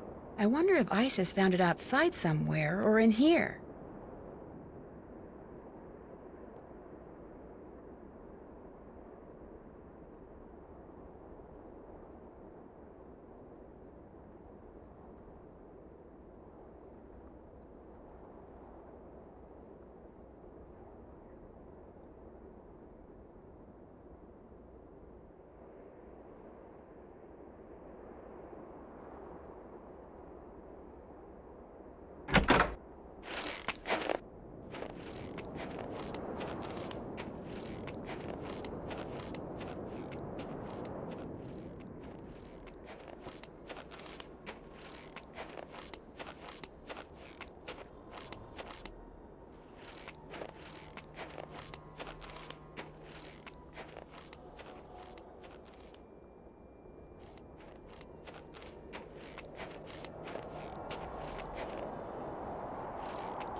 Ah, warm again.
Something tells me this radio belongs to Yanni. And if so, why is he hiding it?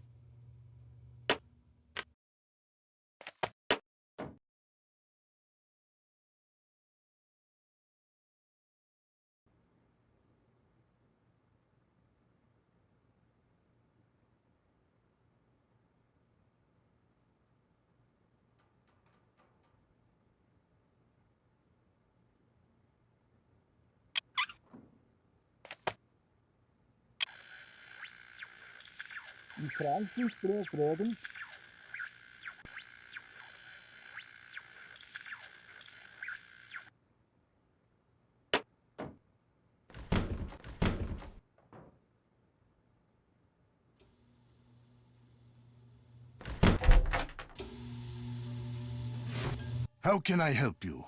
Why do you have a radio hidden away in your room? How do you know about that? All I know is when I got done cleaning the moose head, that compartment was open. And when I looked in it, there was the radio. Now you answer my question. I use that radio to communicate with my coaches. It's a special radio. It scrambles the signal so that my competitors cannot listen in.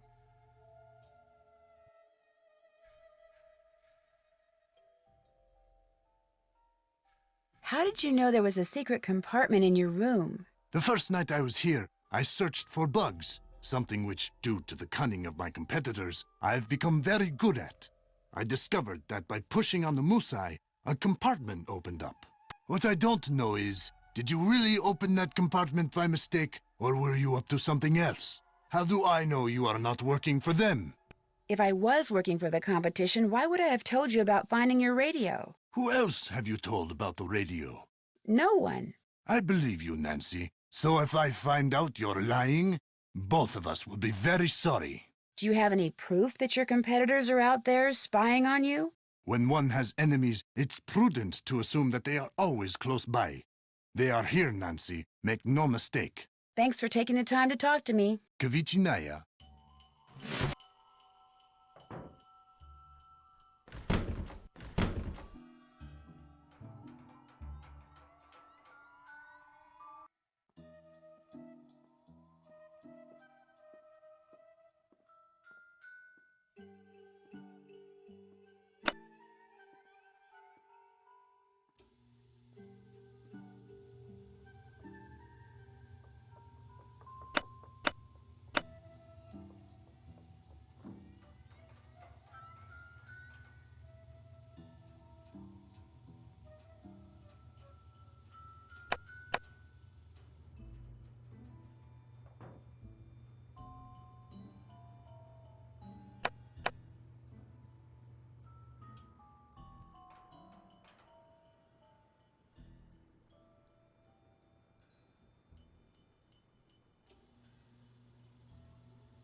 Check. That's finished. Check.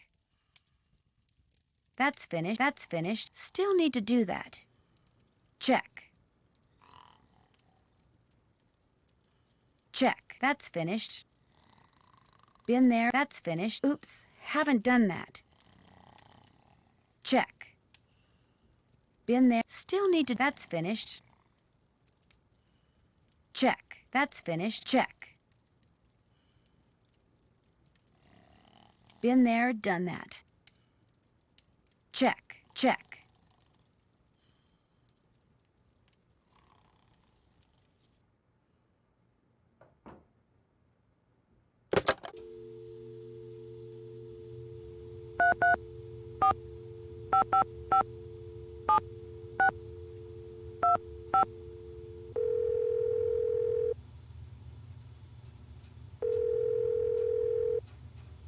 You've reached the office of Dr. Nikki Sabatini, professor of geology at the University of Alberta, Camrose. The sound of the beep?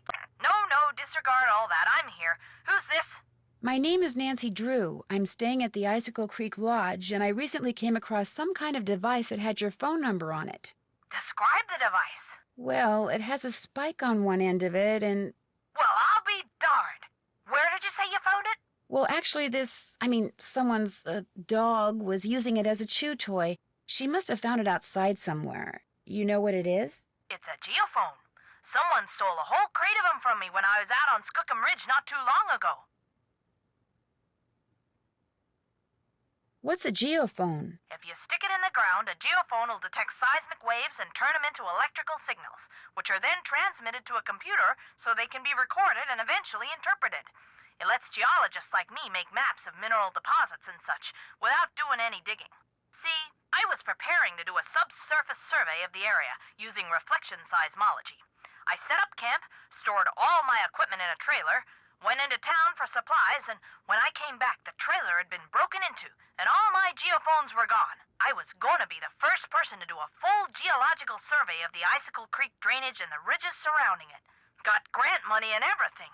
The person who ripped off my equipment sure screwed that up for me. If I ever get my hands on him, oh! When you say seismic waves, are you talking about earthquakes? In a way. You see, the seismic waves that geophones detect are man-made. You detonate something on the surface of the ground, and the concussion creates seismic waves which bounce off different geological features differently, depending on the impedance of the feature. The reflected waves are what the geophones detect and transmit. So, to put the geophones to use, you need to blow things up? Correct. That's interesting. So, if someone were looking for valuable mineral deposits, they might use geophones to do it? If someone had the technical expertise, yes. Although reflection seismology is more typically employed to locate deposits of hydrocarbons, like oil and gas. What types of mineral deposits are likely to be found around the Icicle Creek drainage? All kinds of deposits. Silver, lead, uranium, molybdenum. I love saying that word, molybdenum. I think that's why I became a geologist. Just so I'd have a reason to say molybdenum. Anyway, if you come across any more of my geophones, or anything that would indicate who stole them, please let me know. I will. Good. I came across a Geiger counter. What can you tell me about them? The closer you get to a source of radiation, the more they click. They've been around for about 100 years. They're portable. Do you know what range of radiation is unsafe? Assuming the Geiger counter is measuring radiation in the environment and not in, say, a nuclear power plant, I wouldn't worry about it. When it comes to exposure to radiation, even the experts can't agree on what's safe and unsafe. And the fact is, you're exposed to radiation every single day. You can't avoid it. You absorb cosmic rays from space, ingest carbon-14 in food, inhale radon from the ground. You even get a dose of radiation whenever you watch TV, albeit a teeny tiny one. Plus, it's a cumulative thing. Is it okay to get your arm x-rayed? Sure. Is it okay to get your arm x-rayed every day for a year? Probably not a good idea. But will it positively increase your risk of cancer? Depends on how much other radiation you're routinely exposed to, and your health habits, and your genetic makeup. In other words, if I'm getting a high reading on my Geiger counter, it doesn't necessarily mean I'm in imminent danger? Exactly. Unless the object that's giving you the high reading is labeled plutonium, of course. You'd definitely be up a creek then. What do you know about dinosaur bones? Precious little, I'm afraid. I know it's possible to find good specimens in Alberta, particularly in your area. But beyond that, paleontology's not really my thing. And all my paleo pals are currently off digging in the dirt on the other side of the world. So I'm afraid I can't refer you to anyone either. Are dinosaur bones good for anything? Other than studying? If you're a scientist, no. But because they're obviously rare, a lot of people collect them. In fact, I understand there's a pretty big black market for them. Black market? You mean people pay money for dinosaur bones? People pay big money for them. I found an underground passageway that's lit entirely by lanterns containing chunks of some kind of glowing rock. Seems to me I read somewhere that Marie Curie, you know, the woman who discovered radium, I read that she visited what's-his-face, the guy who built the lodge way back when. Trapper Dan. Right. She visited Trapper Dan. So my guess is those lanterns contain pieces of phosphorescent rock that were coated with radium, something she would have shown him how to do. How does that work? As uranium decays, radium's produced. It's so radioactive that it glows. When a small amount of radium is combined with a naturally luminescent material, the radiation from the radium causes the material to glow as well. Are the lanterns dangerous? Well, I wouldn't go touching them, and I certainly wouldn't sit under them and read War and Peace or anything. It's kind of like being in the same room as a rattlesnake. Just keep your distance, leave it alone, and you should be fine. I've taken you away from your job long enough. One more thing. All of my geophones were hardwired to transmit at 990 kilohertz. So if you find any kind of receiver tuned to that frequency, check it out, because it could very well belong to the thief. Bye!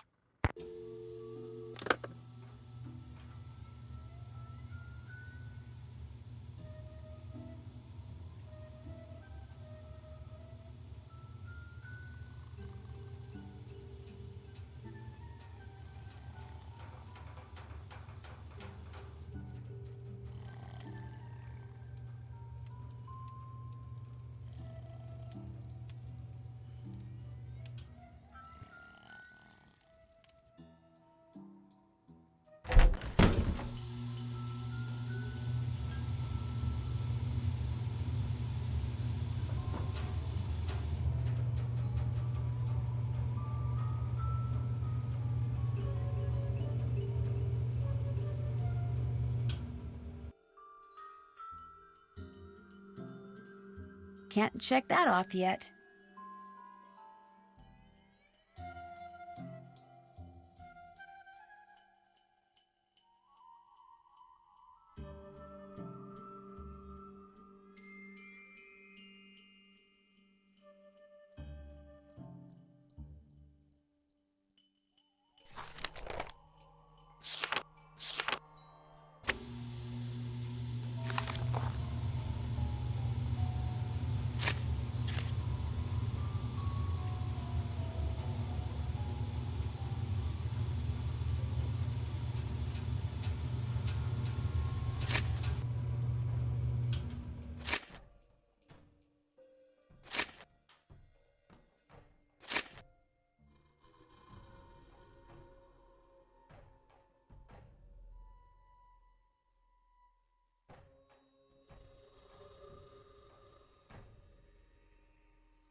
Hey,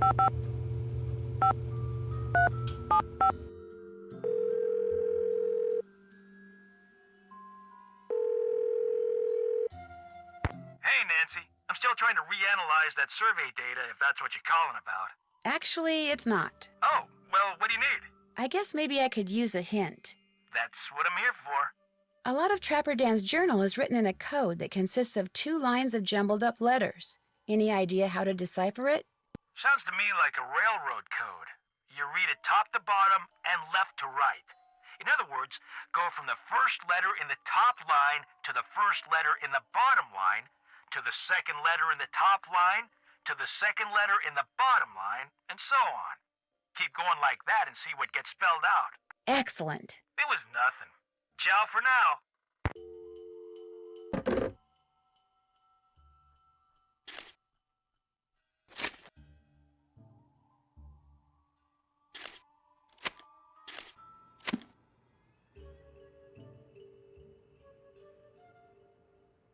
Can't check that off yet.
Oops, haven't done that. Can't check that off yet. That's finished.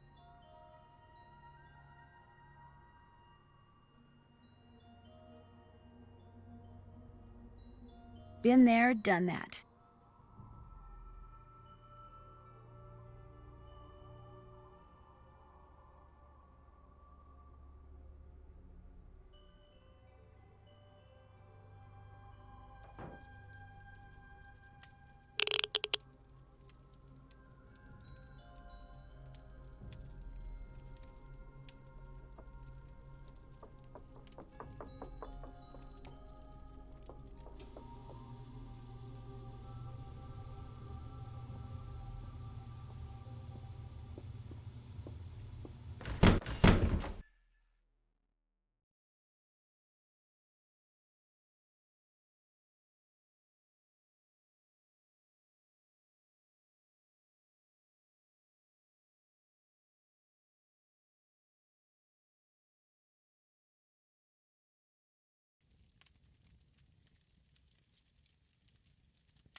Okay if we start over?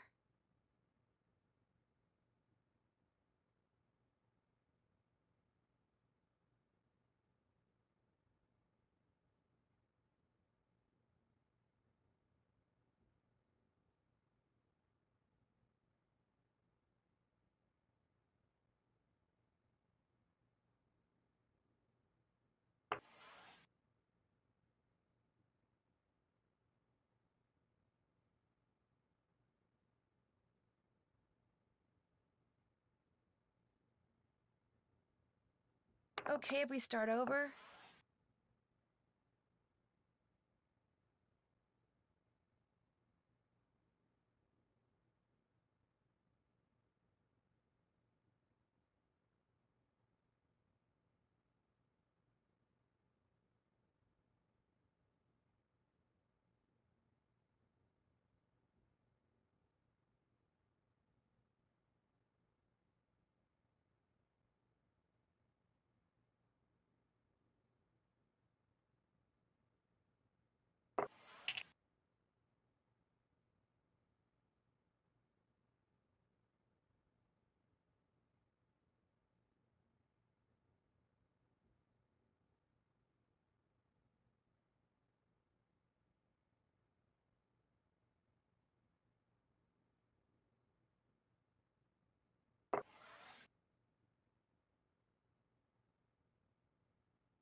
Okay if we start over? Okay if we start over? Okay if we start over? Okay if we start over? Okay if we start over? Okay if we start over?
Okay if we start over?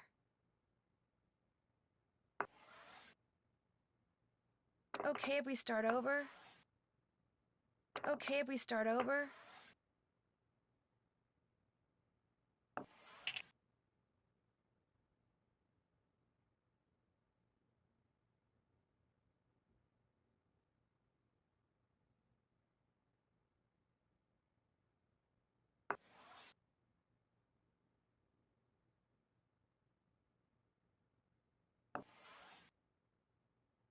Okay if we start over?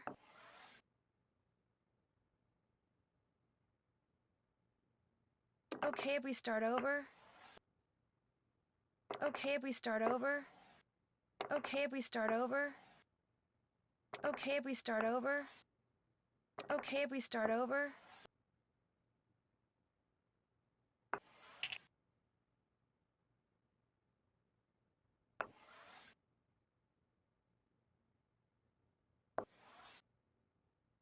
Okay if we start over? Okay if we start over? Okay if we start over? Okay if we start over? Okay if we start over? Okay if we start over?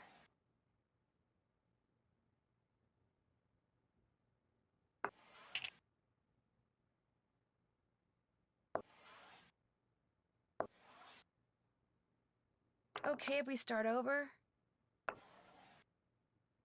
Okay if we start over? Okay if we start over?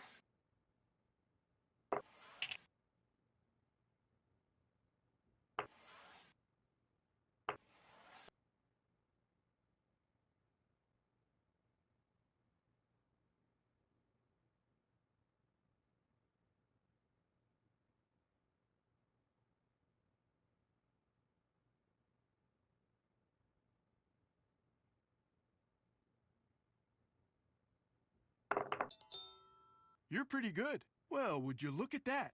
His eyes turned red. That is some pig you got yourself there.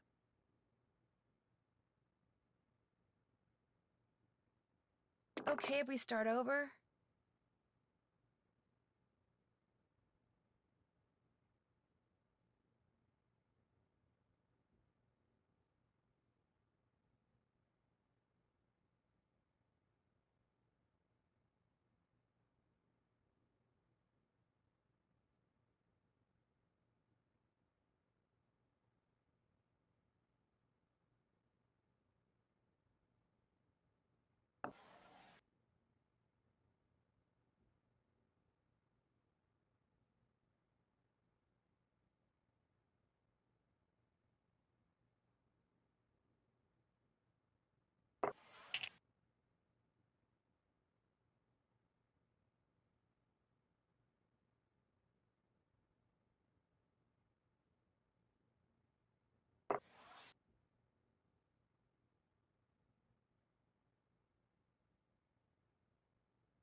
Okay if we start over?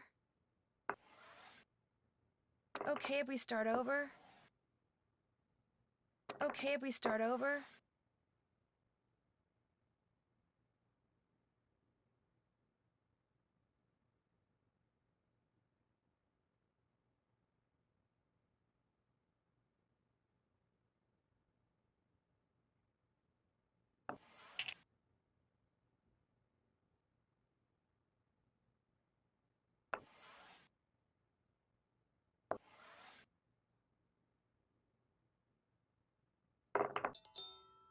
Ah, you beat me.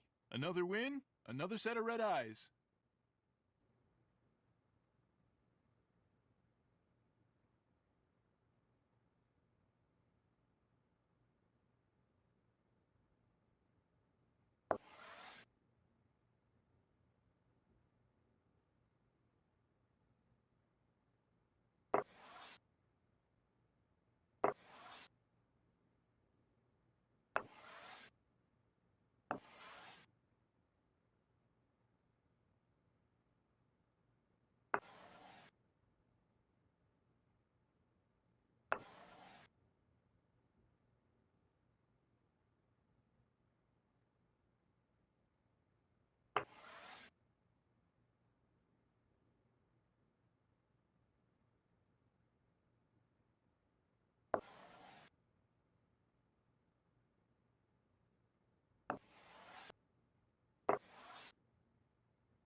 You win. Another win, another set of red eyes.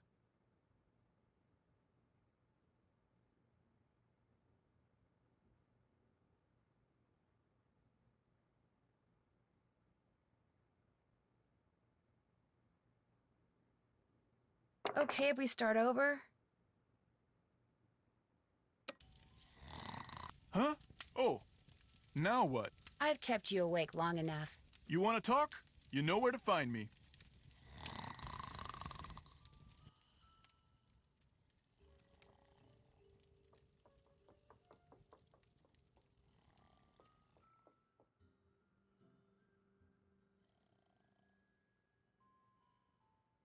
Can't check that off yet.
Still need to do that.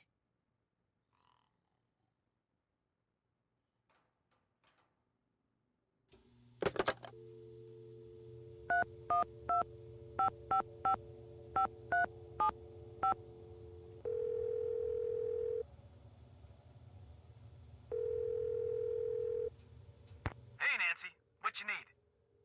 I guess maybe I could use a hint. That's what I'm here for. A lot of Trapper Dan's journal is written in a code that consists of 2 lines of jumbled up letters. Any idea how to decipher it? Sounds to me like a railroad code. You read it top to bottom and left to right. In other words, go from the first letter in the top line to the first letter in the bottom line, to the second letter in the top line, to the second letter in the bottom line, and so on. Keep going like that and see what gets spelled out. Sounds good. It was nothing. Ciao for now.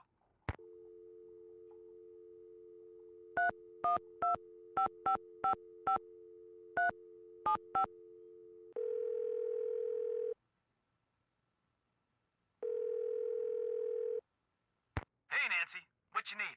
I guess maybe I could use a hint. That's what I'm here for. I found this underground area with what looks like the map of a maze on the wall. How can I find out what it means? All the answers are in that Trapper Dan guy's journal. I suggest you decode it like I told you. Study it real good and do what it says. You've been a big help. Helpful is my middle name. Bye.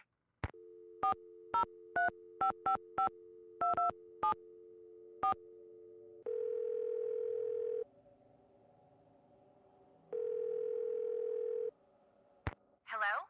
Hi, Chantal. I finished that survey and faxed it to Tino. I know. I was a little disappointed to hear that it had failed to pinpoint the culprit, but Tino said he's still analyzing the data, whatever that means. Anyway, what else is going on? Did Ollie tell you that Guadalupe Comillo checked out? Yes, he told me. Did he tell you he pretty much threw her out? Well, good riddance, right? I mean, he said she was an environmental nut job. In fact, he said he wouldn't be surprised if she's the one who caused those accidents and blew up the bunkhouse. I don't think so. You don't? I was hoping I could tell my lawyers that the case is closed and come home. I still have to come up with proof. Oh, that. Well, the lodge is probably better off without her in any case. Although she did pay for her stay in advance, and in cash. Cash is good. Oh well. Anything else to report? Did you hear that Lou Talbot left the lodge? Yes. This is not good, Nancy. When he checked in, he indicated that he was going to stay much longer than this. Maybe his bed was too soft, or maybe it was the food. Oh, Nancy, it wasn't your cooking, was it? Actually, he left because I busted him for stealing dinosaur bones. Dinosaur bones? I know for a fact he took the one that was in the lobby. There was a dinosaur bone in the lobby? Trapper Dan referred to it as a Rex bone. And for all I know, Lou may still be around here, camping out while he looks for more bones. Well, make sure that what few guests I still have are well treated, okay, Nancy? And please get to the bottom of this thing soon, okay? Tino keeps calling me with all these cockamamie theories, and frankly, I'm starting to think the guy's a bit of a jerk. Did you know that Ollie is building a trap to catch the wolf that's been hanging around? No, but he told me he'd been having trouble shooting it, so good for him. Whatever it takes to get rid of it. But why does he need to get rid of it? It's not hurting anything. It's freaking out my guests, which means it's hurting my bottom line, especially on top of everything else that's been happening. But why not, say, call a wolf sanctuary and have them come and take the wolf away? That would certainly be more humane. Look, Ollie's had a lot of experience with varmints or whatever he calls them, so I have to assume that he knows best. In fact, I think he used to hunt wolves for food. Or was that bears? Ugh, lions, tigers, bears, wolves, they're all a huge insurance risk for someone in my business. So I don't care how Ollie does it. I just want that wolf gone. ASAP. Do you have any idea what would make Bill Kessler think that your father cheated Tilly Wentworth when he bought Icicle Creek Lodge from her? What does Bill Kessler know about it? Apparently she was his grandmother. Okay, here's what happened. Apparently, Tilly Wentworth got addicted to the shop-at-home channel and couldn't stop buying things. And pretty soon she was in debt up to her eyeballs. So finally, totally desperate, she went to my father and offered to sell the lodge to him for just enough money to pay off her creditors. But there was one stipulation, that my father never tell her family the real reason she was selling. Why not? She was embarrassed. She didn't want her children and grandchildren to discover that she'd squandered their inheritance. So my father bought the lodge from her, and as it turns out, she passed away soon afterwards. My father kept his word and never said anything to her family, even when they started saying that he'd somehow forced her to sell the lodge to him at a ridiculously low price. Wow, Bill Kessler has no idea. Well, unfortunately, it's gotta stay that way, so don't tell him. It's what his grandmother wanted. Nothing else to report. Good. Talk to you soon.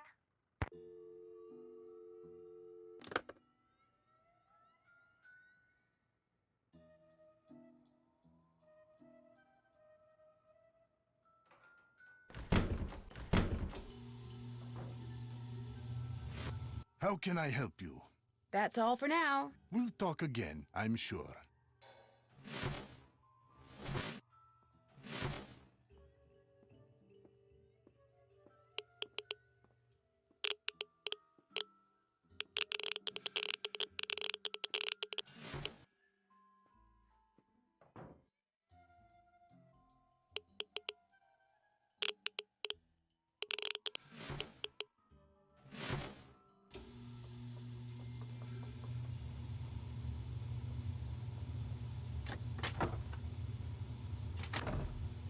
What you need? I'll get out of your hair now. See you later.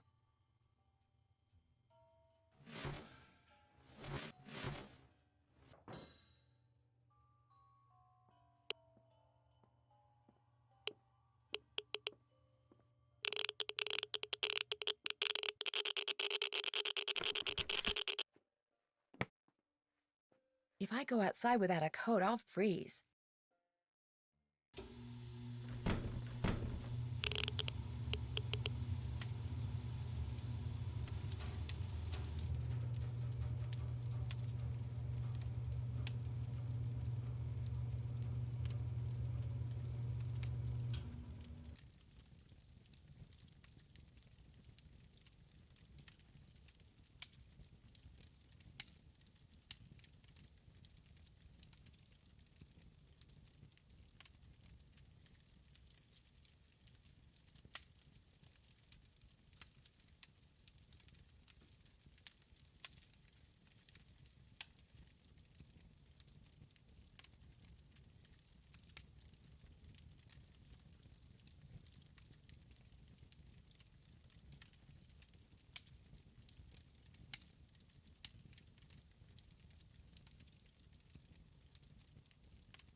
Nancy, Chantal's calling. A clean guest is a happy guest, Nancy. Do the housekeeping, now.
Forward.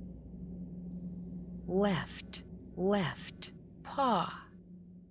Isis, forward, left, left, paw, go.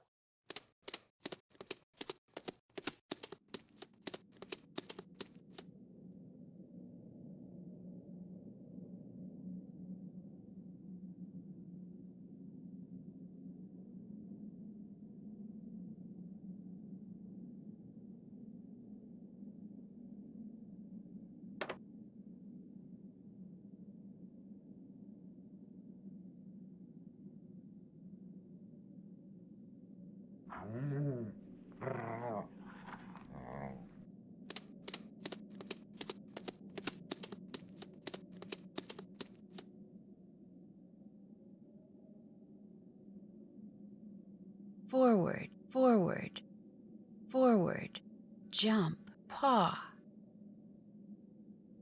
Isis, forward, forward, forward, jump, paw, go.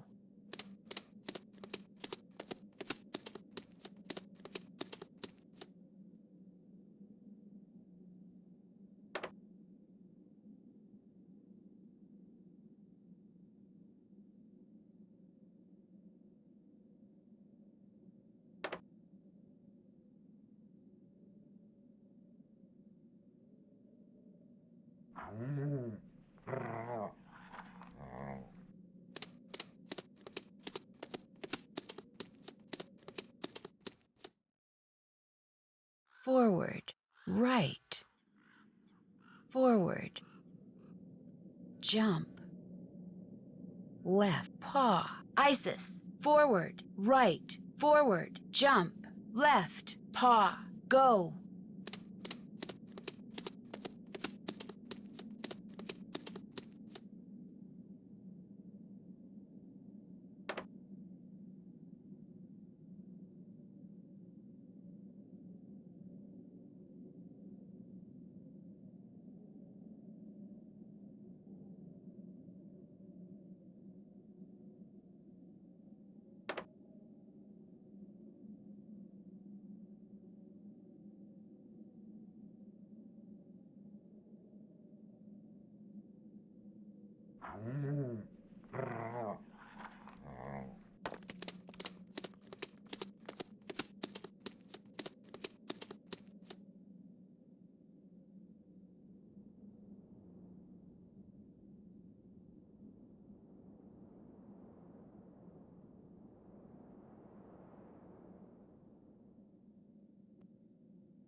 A black snowmobiling outfit, and it's missing a piece of material. I'd sure like to know who this belongs to.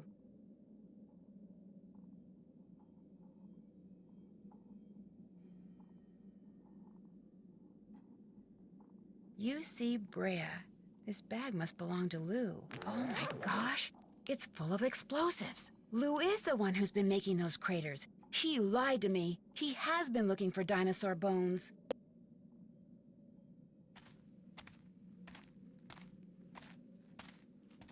Hello? Is someone in here? Hello? Nancy? Yanni, what are you doing here? I was skiing, but when I passed the needle, I saw that there was a door in it. A door which was open. So I took off my skis to look, and now I am here. What is this place? All I know is I found a bag, Lou Talbot's bag, and it's full of explosives. Lou is the one who has been blowing up things? He is the bomber? He's been excavating dinosaur bones. He may be responsible for a lot of the other stuff that's been going on around here, too. You must stay here and guard the bag. I will ski back to the lodge very quickly and tell the handyman to call the authorities. Then I will return. You will be safe? Perhaps I should stay. No, you go. I'll be fine. I will hurry. Looks like Yanni dropped something. It's that thing he's always wearing on his arm. Hey, Yanni! You dropped something! Yanni? She's got a glove from that snowmobiling suit Lou left behind. Wait a minute. What she just did means the scent on that glove and the scent on that thing Yanni dropped are the same. Which means the person who's been wearing that snowmobiling suit and blowing things up is Yanni. Geophone data... uranium? Oh my gosh, he set the timer. It looks like he's about to blow up the needle. Isis, we've got to get out of here, fast!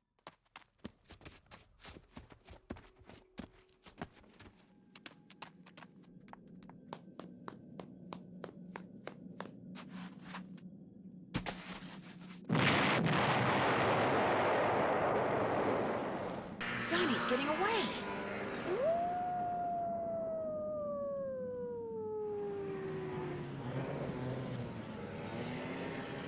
What in blazes happened here? Ollie, I need to borrow your snowmobile. I'll explain later.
Lying there in the snow, defeated, Yanni owned up to everything. He tainted the potato salad with bad mayonnaise, he iced down the back stairs, he opened a gas valve in the sauna, he blew up the bunkhouse using the clock he took from Guadalupe's room, and he left those pictures of Bill Kessler from me in the sauna, although he swears the door got stuck by accident in order to cast suspicion on someone else.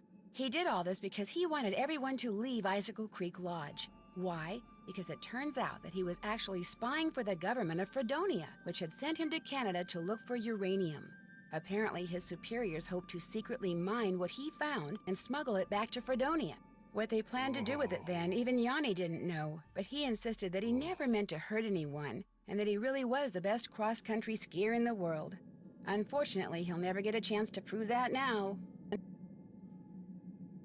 Chantal has barely been off the phone since she got back to the lodge. It seems that Yanni's shenanigans made the nightly news, not just in Canada, but in the States. And as a result, people have been booking stays right and left, much to her delight.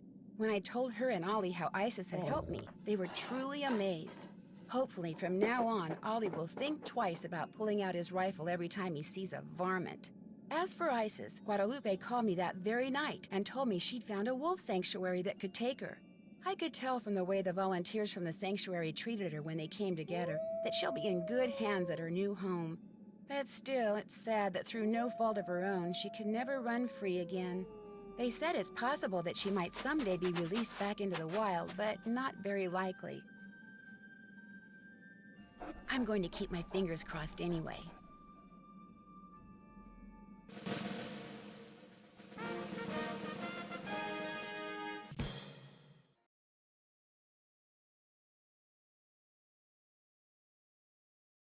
And it gave me this trophy, as if I had a choice.